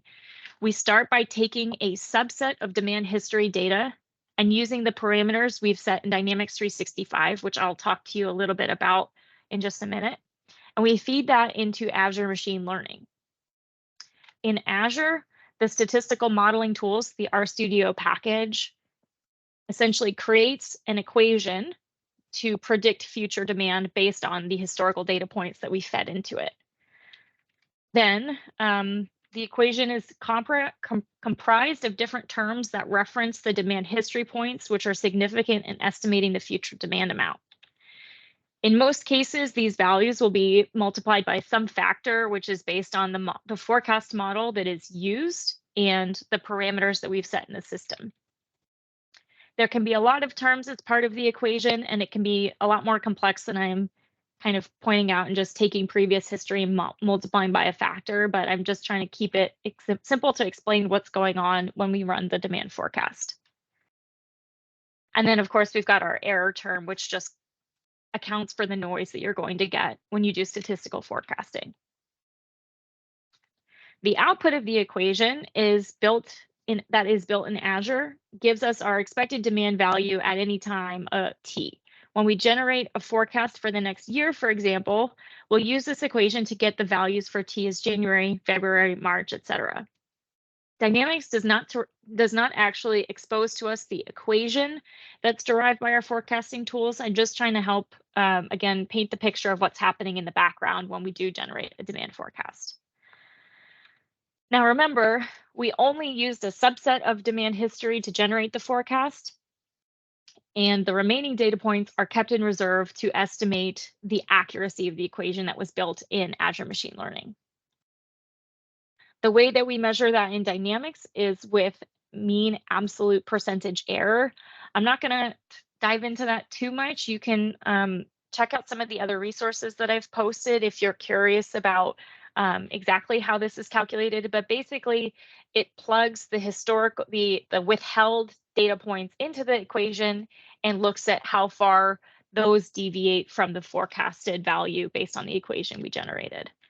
It's expressed in a percentage, and a lower percentage is a better fit. Now, moving a little bit more into what degrees can we forecast with, what dimensions can we forecast with in Dynamics, we have mandatory dimensions, which are company or legal entity, site, and allocation key, which is one of the configurations that you do when you set up demand forecasting. If you want to be more detailed than these, you can also include country or region of the demand, the customer group or customer account of the demand, the warehouse, the inventory status, and the item number and dimensions, which dimensions of an item would be color, size, configuration, and style.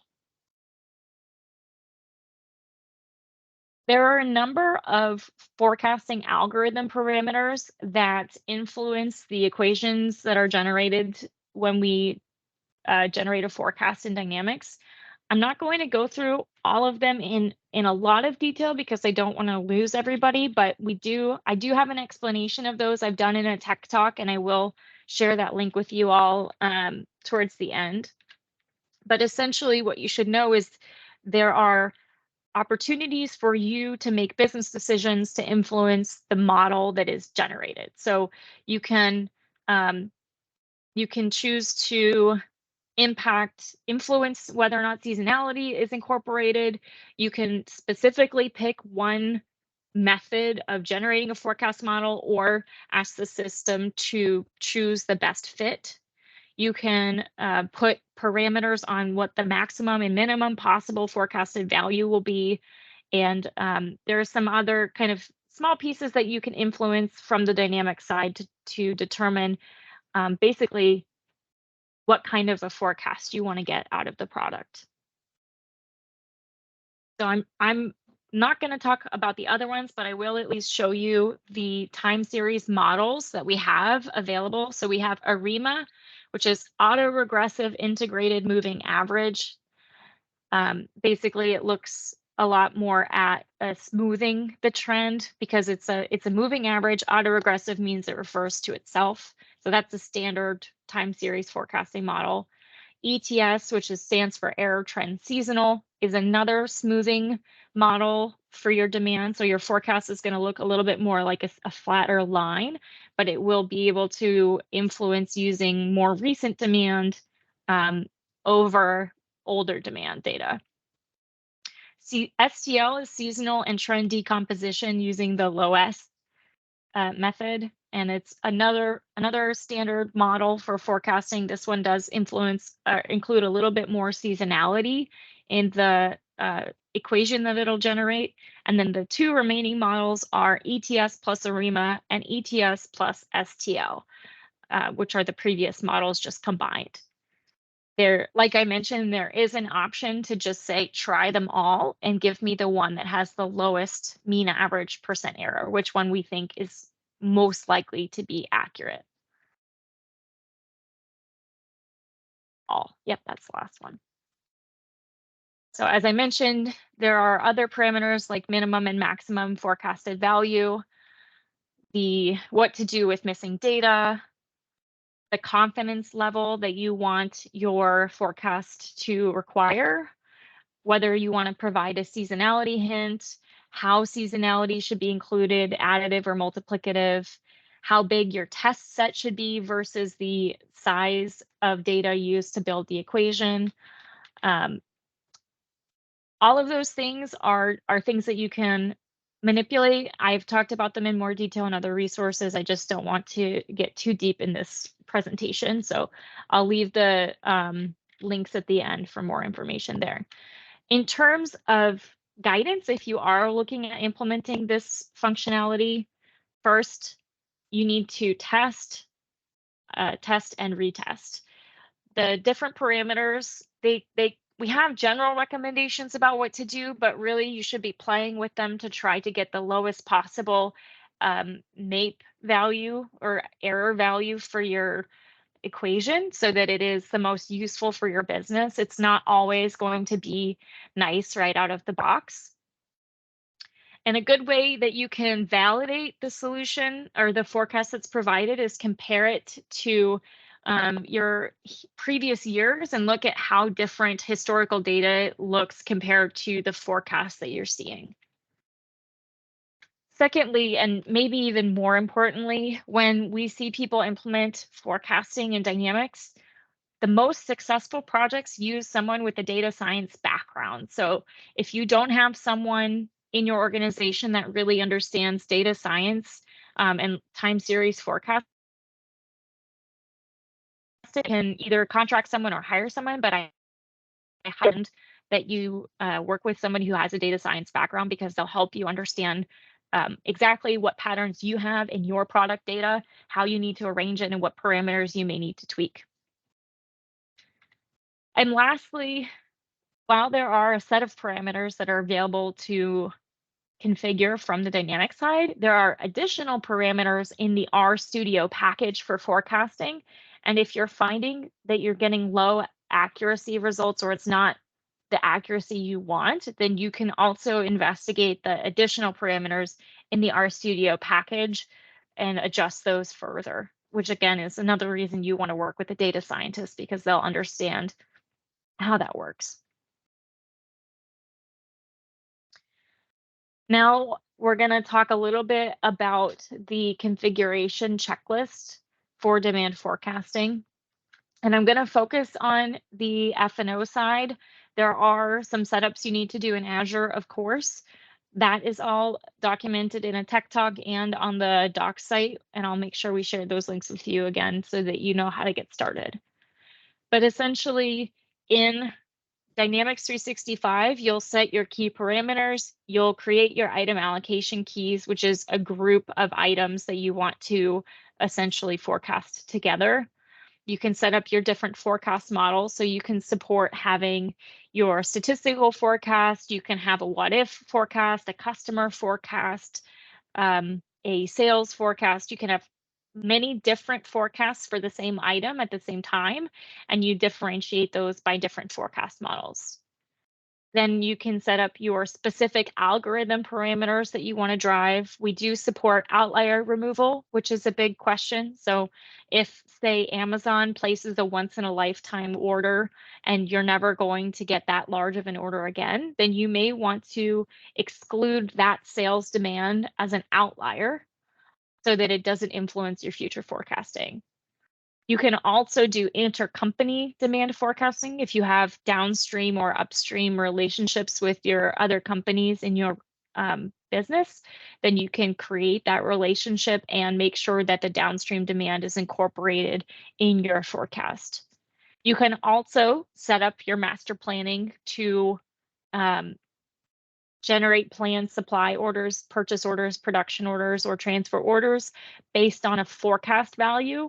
And that is done in a master plan, or you could do it in a forecast plan. But again, those two aren't required. If you just want to be able to view the forecast, you don't have to incorporate it in the plan, but it is supported if that's something that you want to do. One thing that if you're considering implementing demand forecasting and you're trying to understand kind of how good of a fit it is, one of the common gaps that I see is item supersession. So if I have an item that is my current item, but I'm going to introduce a new product that replaces this item next year, my new product isn't going to have any historical data for me to use for demand forecasting. And some more advanced demand forecasting tools allow you to link two items together. So when I forecast for my new item, it can use the historical data from my current item to influence the forecast. So that is not something that our current product does. It's a known gap. And that's kind of a common question I get. So I just wanted to throw that in here. But you can kind of manually work around that in the product to make sure you're still getting flexibility to use the demand forecast history or the demand history to forecast against new items as well. Not going to go through all of these, but I do have screenshots. The PowerPoint will be available after this. I do have a public site where I've posted this before. So these are just the configurations, the examples that we've set up for all the different configurations I just talked about in the checklist. But now I want to spend a little bit more time talking about how we can generate a forecast in Dynamics and give you a view of what that looks like in the product. First of all, we do have the ability to manually enter a forecast or load it via integration. So if you have a third-party forecasting product, or if you're doing it in Excel, the system does allow you to just create manually forecast lines and then incorporate those in planning and other activities. So wanted to make sure that I call out that we do have that option. Even if you're using statistical forecasting, you might still use this if you have customers providing you with the forecast and you want to be able to view that and compare it to the statistical forecast or the actual order history for that customer. The process of generating a statistical forecast in Dynamics looks like this. First, the system will look at historical data, removing outliers like we talked about. It looks at the historical data that in a time fence that you described. So typically we recommend that you use at least twice as much historical data as you are forecasting for. So if I'm forecasting out a year, then I want to use at least 2 years of historical data to support that forecast and make sure it's as accurate as it can be. As I sort of mentioned before, we also have an option where you can import historical demand from an external source. There's a data entity you can use in DMF to, for example, if you're newly live on Dynamics, or like I said, you want to copy demand from a different item to that item, you can import that data through Excel, through the data migration framework, and that will be incorporated into the data set for the statistical forecast generation.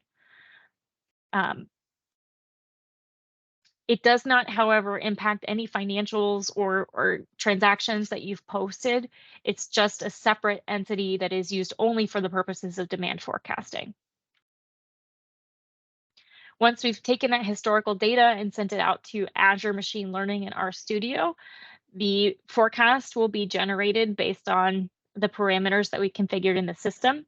It'll create that equation we talked about at the beginning, test the forecast, and then provide us the answer back in Dynamics. One thing that it's important to know is only one person can be running the forecast generation at a time. So even if you're doing multiple companies, you need to do one at a time, one person at a time. So if you have somebody planning for all companies, they can include all legal entities in the forecast.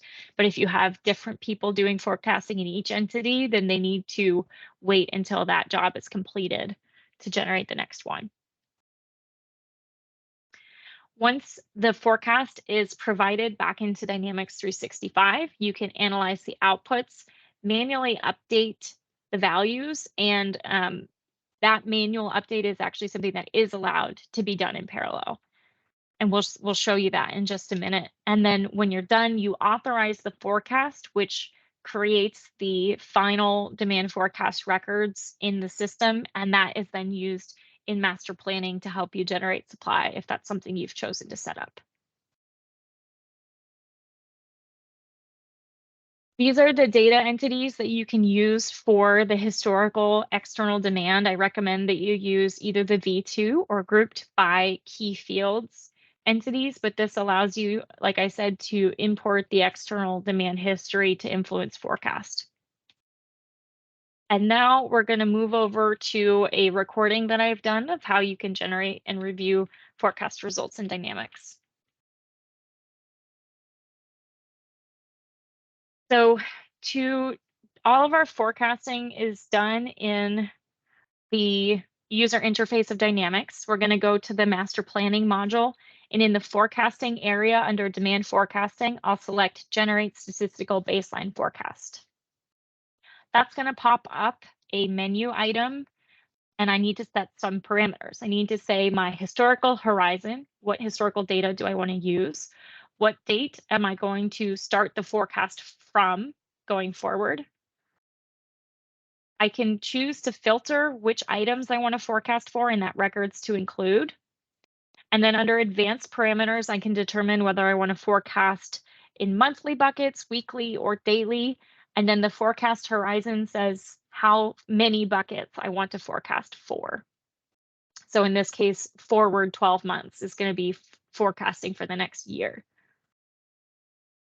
Here I'm showing you can also filter not only on items, but on the intercompany planning group that you want to forecast for. And here's the options for forecast bucket, day, week, or month, and then how many buckets and whether we want to freeze the existing forecast and not change it for any of those buckets we're forecasting for. You can also see at the bottom that I can run forecasting as a batch job in the background, but in this case, I'm choosing just to run it from the front end. And once everything is good for me, I'll click OK, and that will send out the message to Azure to start running the forecast. There is a menu item in the forecasting area where you can review the task progress for demand forecasting.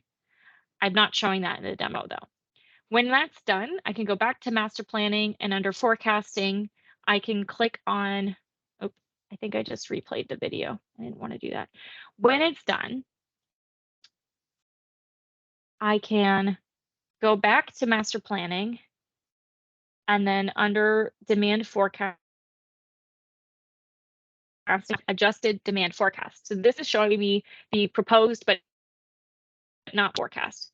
You can see that I really only have variable values for the top item, which is what I had loaded my external history for. Everything else has 1 because that is my minimum forecast quantity.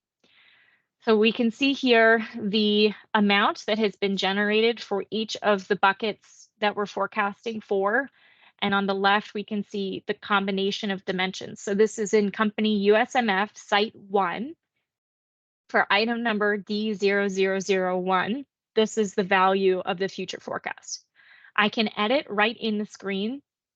And when I do make changes, it will bold those changes so that I can see that, right? So you can see down here where it's bolded. Then I can choose which forecast model I want to publish this to. For example, current forecast is the one that I use in USMF. I can also see what the historical demand that was loaded for this product that influenced the forecast, and whether, if there was a historical forecast, I can see how I have previously done from a forecast accuracy perspective. Down here in forecast, I can see the values that were proposed, the total amount of the manual adjustments, and the confidence interval. So we think that the forecast will likely fall plus or minus 84.76 units. That's the confidence interval for 4.1. If I expand the model details tab below that, you can see which model was used. In this case, it was ARIMA, and the MAPE was 0.67 or 67%, which is actually kind of high. You typically want a MAPE of under 20% if you can. But it's demo data, so it's only going to be so accurate. But I am able to see which forecast model was used, just not the specific equation essentially that was generated. The bottom here, historical demand and forecast graphically shows me my historical demand, which is what you see here. My historical forecast, we didn't have one, so it's 0. It's embedded Power BI, so you can see the values as you hover over them. And then if you look at that purple line on the right with the blue shaded region, that's the future forecast and the confidence interval around that. So this is showing me graphically what was just generated by the product and the confidence interval. And I just realized I misstated 0.67. It was 0.67%, not 67%. We actually have a very low error because I manipulated the demand to be very consistent. So 0.67 is a great value. Once I've reviewed everything and I've edited as I want to, I can choose to authorize the adjusted demand forecast. So basically, this is the step to publish the future forecast to our forecast table. And as you can see here, I can choose for which companies and which forecast models I want to publish, and whether or not I want to include the manual adjustments that were made. It's another one that you can also run in the background or do from the screen yourself. So that's kind of a high level what it looks like to use the current product to do demand forecasting. I'm going to just summarize some of the resources and recommendations that we talked about throughout, and I will include the links in the chat as well.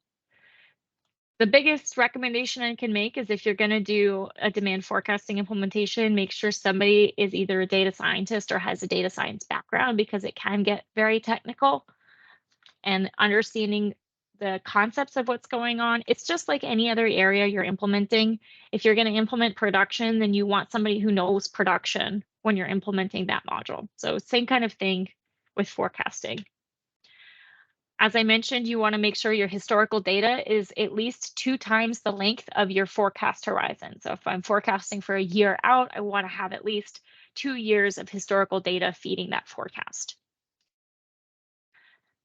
Also, you want to make sure you're tweaking the parameters and trying to figure out which combination gives you the lowest mean average % error.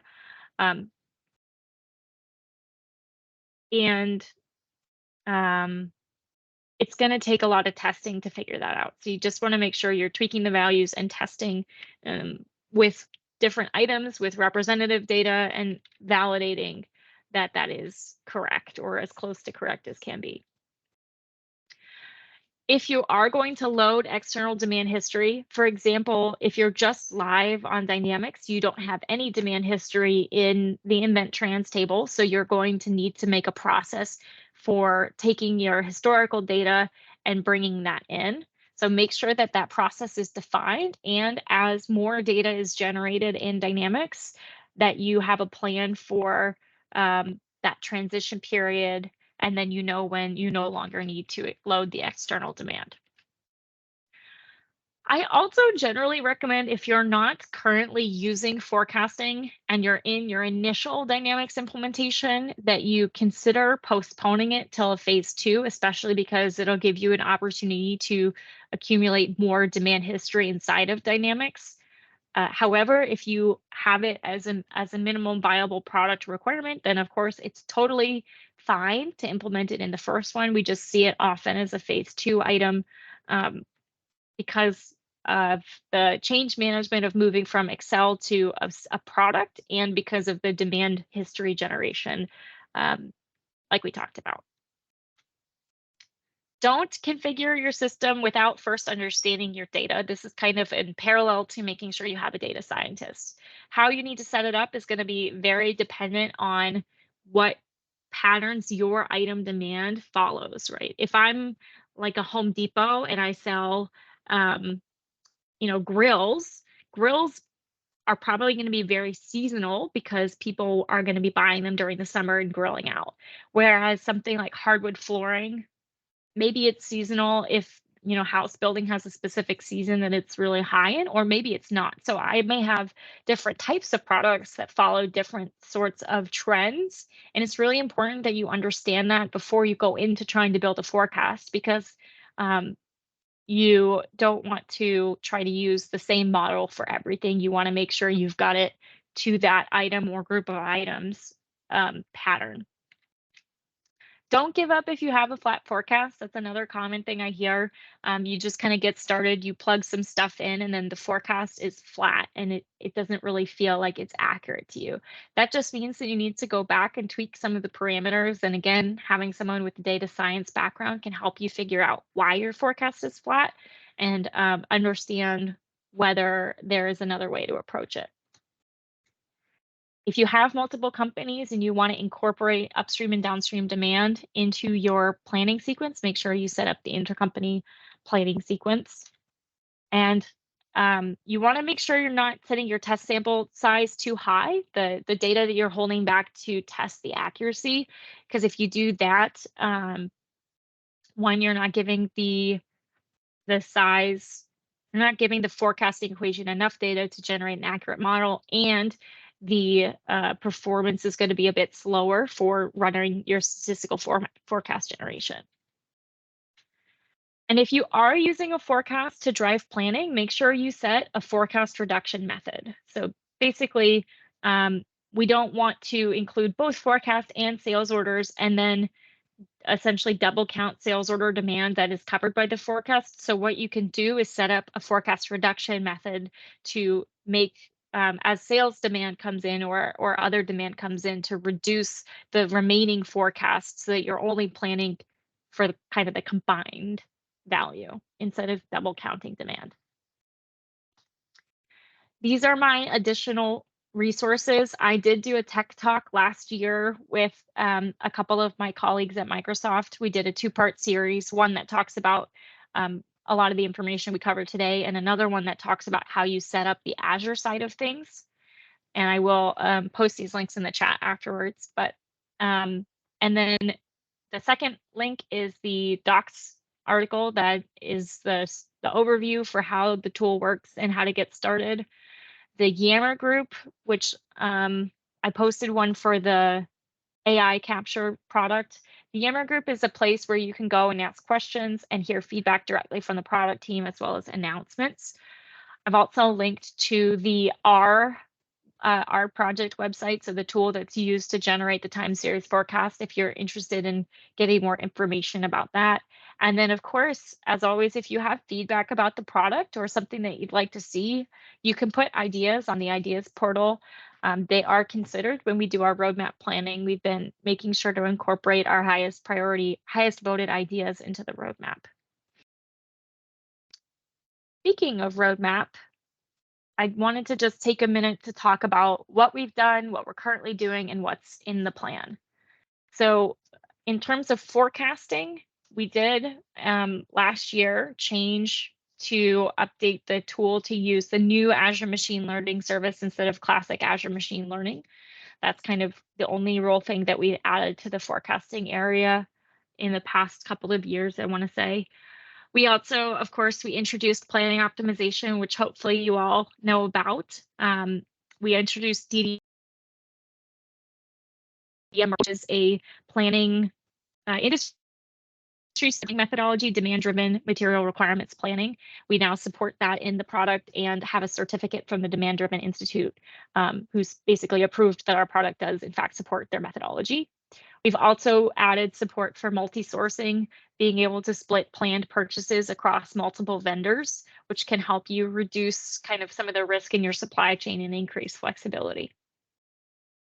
What we're currently working on in the planning and forecasting area is mainly updates to planning optimization. So increasing the performance of the planning tool, adding more feature support, and introducing some new features as well.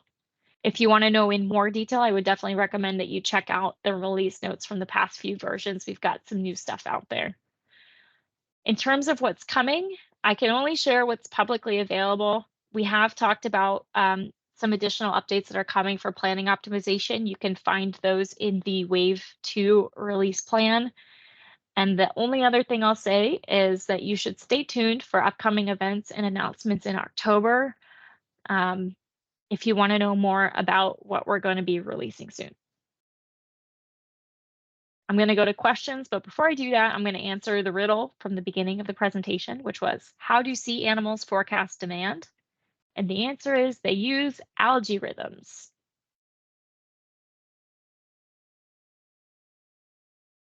So now, if you've got questions, feel free to come off mute. I see Phil's been throwing some links into the chat, so thanks for that, Phil. Does anybody have any questions? So raise your hand and I'll call on you and we'll go from there. Thanks, Ann, for that.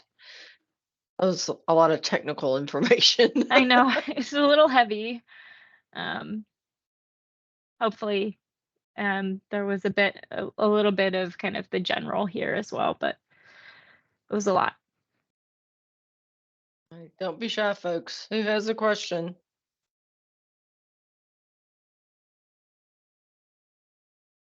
I see one in the chat. What are the key advantages of utilizing forecasting in D365 versus using external forecasting tools?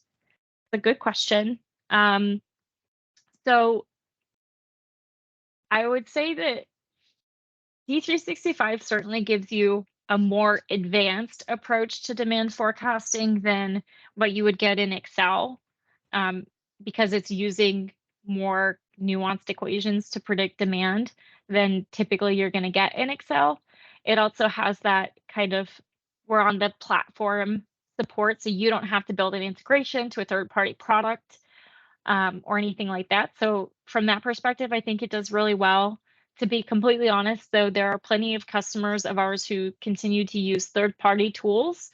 Sometimes it has to do with kind of industry specifics, like if you're doing warranty or lease management, or sometimes just the business model and how demand looks needs an industry specific tool.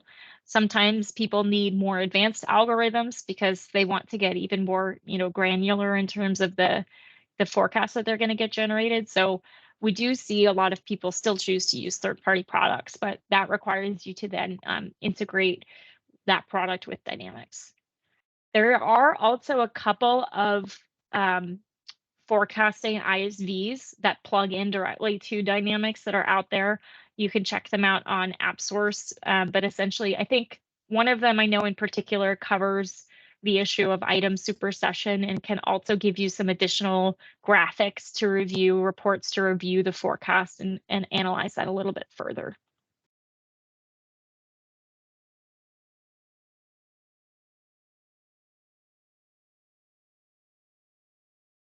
Any other questions?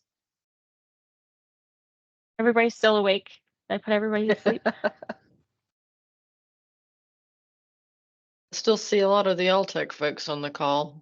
They were the ones that specifically wanted to have this conversation. So I hope some of them have some good questions. Hey, this is here, I'll let you call me Connie. Okay, go ahead.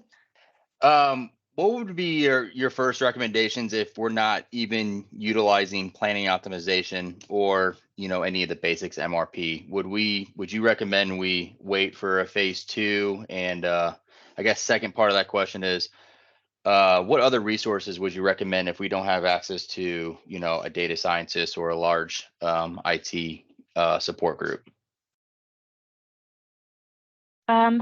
Good questions. So first of all, if you're talking about, are you currently implementing Dynamics? I know Alltech is live in some companies, but it sounds like maybe you're part of a business unit that's still going. We're in the process of implementing right now, the last part of that business unit that I'm a part of. So I would say if forecasting is going to add value, then definitely consider implementing it. What you need to just be aware of is forecasting relies on historical data. So what historical data are you going to have? Is the way that your data is structured in your legacy system similar or very different to what the data is going to look like in Dynamics? And how are you going to reconcile that? So you really just need to think through kind of the differences there and then decide whether it adds enough value to kind of take it on during the implementation. You don't have to be using any other parts of master planning to be using demand forecasting. It's a benefit that those two things are connected, right? That you can include the forecast as part of generating planned orders, but it's not required that you use the other planning processes to do forecasting. So that shouldn't be a blocker for you. The other thing I would say, so the second question you asked was, you don't have access to a data scientist, right? And so Microsoft has data science resources, other consulting firms do. I really recommend that you do, you can contract someone, if not hire, because the worst thing you can do is give people a very inaccurate forecast, right? No forecast is going to be perfect, but if the forecast is so wrong, then you run the risk of either having a lot of stockouts or buying way too much inventory. And that's all money stuff, right? It affects how you run your business. Having a data scientist can help you reduce that risk, that monetary risk, as much as possible. So hopefully there's a kind of a cost benefit that you can show in requesting that you hire somebody with the data science or contract somebody with a data science background who can help you implement. But I recommend that you find a way to do that. We certainly have people who have implemented without doing that, but I would say in general, they struggle more than when they have somebody who understands what's going on in the background. So Okay. can I ask? I'll let Gavin go. Sorry. No, go ahead, Alex. So I guess to just finish out that, would you consider this kind of like a independent project, or if you're in the process of your implementation? I guess bottom line, it's not just something you can just, play around in and turn it on. This has to be a methodical approach to get it going. Well, like any module in the product, you should collect requirements and go through some sort of a process of implementing, confirming that the requirements are met, and validating the solution. If you want to just turn it on in a test environment and see what happens, you certainly can do that. I would just say a lot of times what we see when it happens is people get a flat forecast and they don't know how to make it not be flat. And by flat, I just mean the same value every bucket, right? So it wouldn't hurt. It doesn't hurt to do it in a lower environment, certainly not in production, but to test it out. I would point out, though, that you're going to have to do a lot of pulling historical data from your legacy system and like sorting that and organizing it in a way that can be easily imported. So if you are still kind of extracting and transforming your data, then it may be harder to know what that's going to look like, but it's something that you could just spin up and test. And you do get, I think, some Azure credits with the basic subscription. So if you just want to see what it looks like and see what it feels like, you can go on your own. But a lot of times when that happens, I just see people ending up needing more support than that. That's all. Appreciate it. Thank you for answering those questions. Gavin, did you still have a question? Yeah, if you don't mind. Thanks for the presentation, Anne. Just wanted to ask, is there much difference between the D365 functionality and the AX 2012 with the statistical baseline forecasting process? A lot of it is very similar, to be honest. I want to say there's a couple of improvements, like the way you can edit it. You don't have to pull it out and push it back in to edit. You edit in the UI. I think that's the main difference. And there's a little bit more graphical reporting, but not a ton more. It's pretty close to what you have in AX 2012. That's good to know, because I think that's a big part of where we're stuck at the moment in AX 2012 in actually taking it out, making adjustments, and then importing it back in. We're struggling with that part there, but hopefully that's then resolved in D365. Yeah, you don't have to leave the product to edit it. Okay. And again, I can't say much more than this, but definitely everybody who's actively interested in adopting this, stay tuned for like about a month from now for more information about what else we've been working on. There is a question in the chat about how many hours would you expect it to take to do an implementation? Well, I'll give the consulting answer. It depends. I would say that it depends on the size of your data, the complexity, and how many kind of different products that you have. And then really the time is kind of in testing. So it's just, you want to make sure you're spending enough time validating that the solution works. It's not on the scale of a full-size ERP implementation. I would say it's even less than implementing a full master planning solution. I think it's something that could be done probably in a couple of months, but I don't have a specific number of hours that I can share. Bolton, you have your hand up. Are you forecasting the finished goods or the raw materials or both? Because I know some of our finished goods formulas change, and that would affect the raw materials. You can do both or either. Or what's recommended, I guess. It depends on your requirements. If you want to just forecast the finished goods and then include that finished good forecast, then the derived requirements will come out for your materials. If you want to forecast materials and then just directly create orders, then I think in your case that would be a little bit more risky because that same material may not be used in the same finished good. So it's really, what does your business require, and then setting it up to support that. Thank you. And yeah.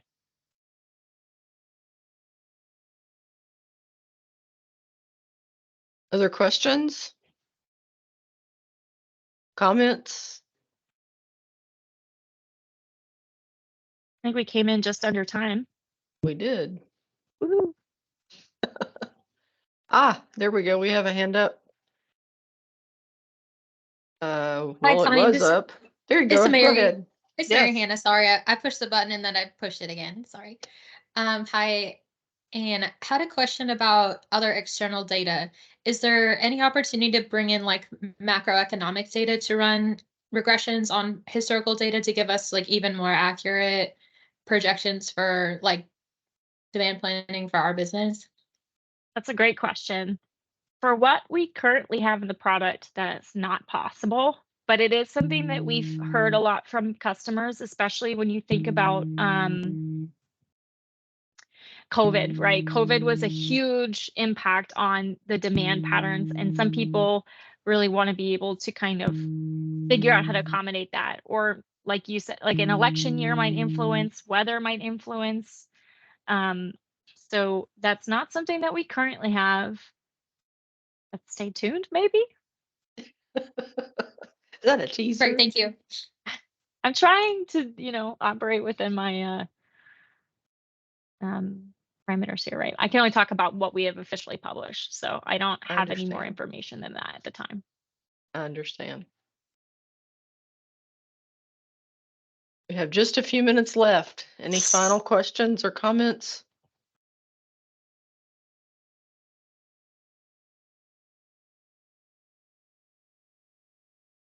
All right, then. Well, if not, thank you everyone for being here and for participating.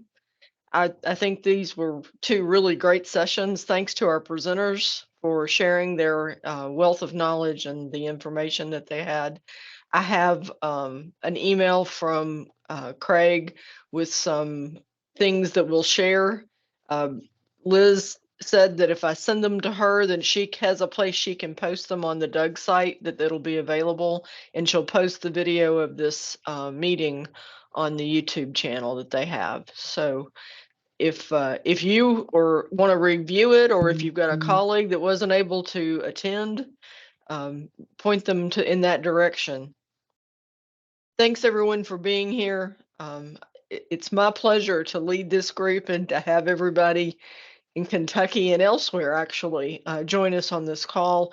We'll have another meeting likely in January, so stay tuned for that. It'll be posted on the meetup site. Thanks again for being here and have a great rest of your day. Thank you, Thanks, Connie. Thank you. Thank you. Thank you, Connie.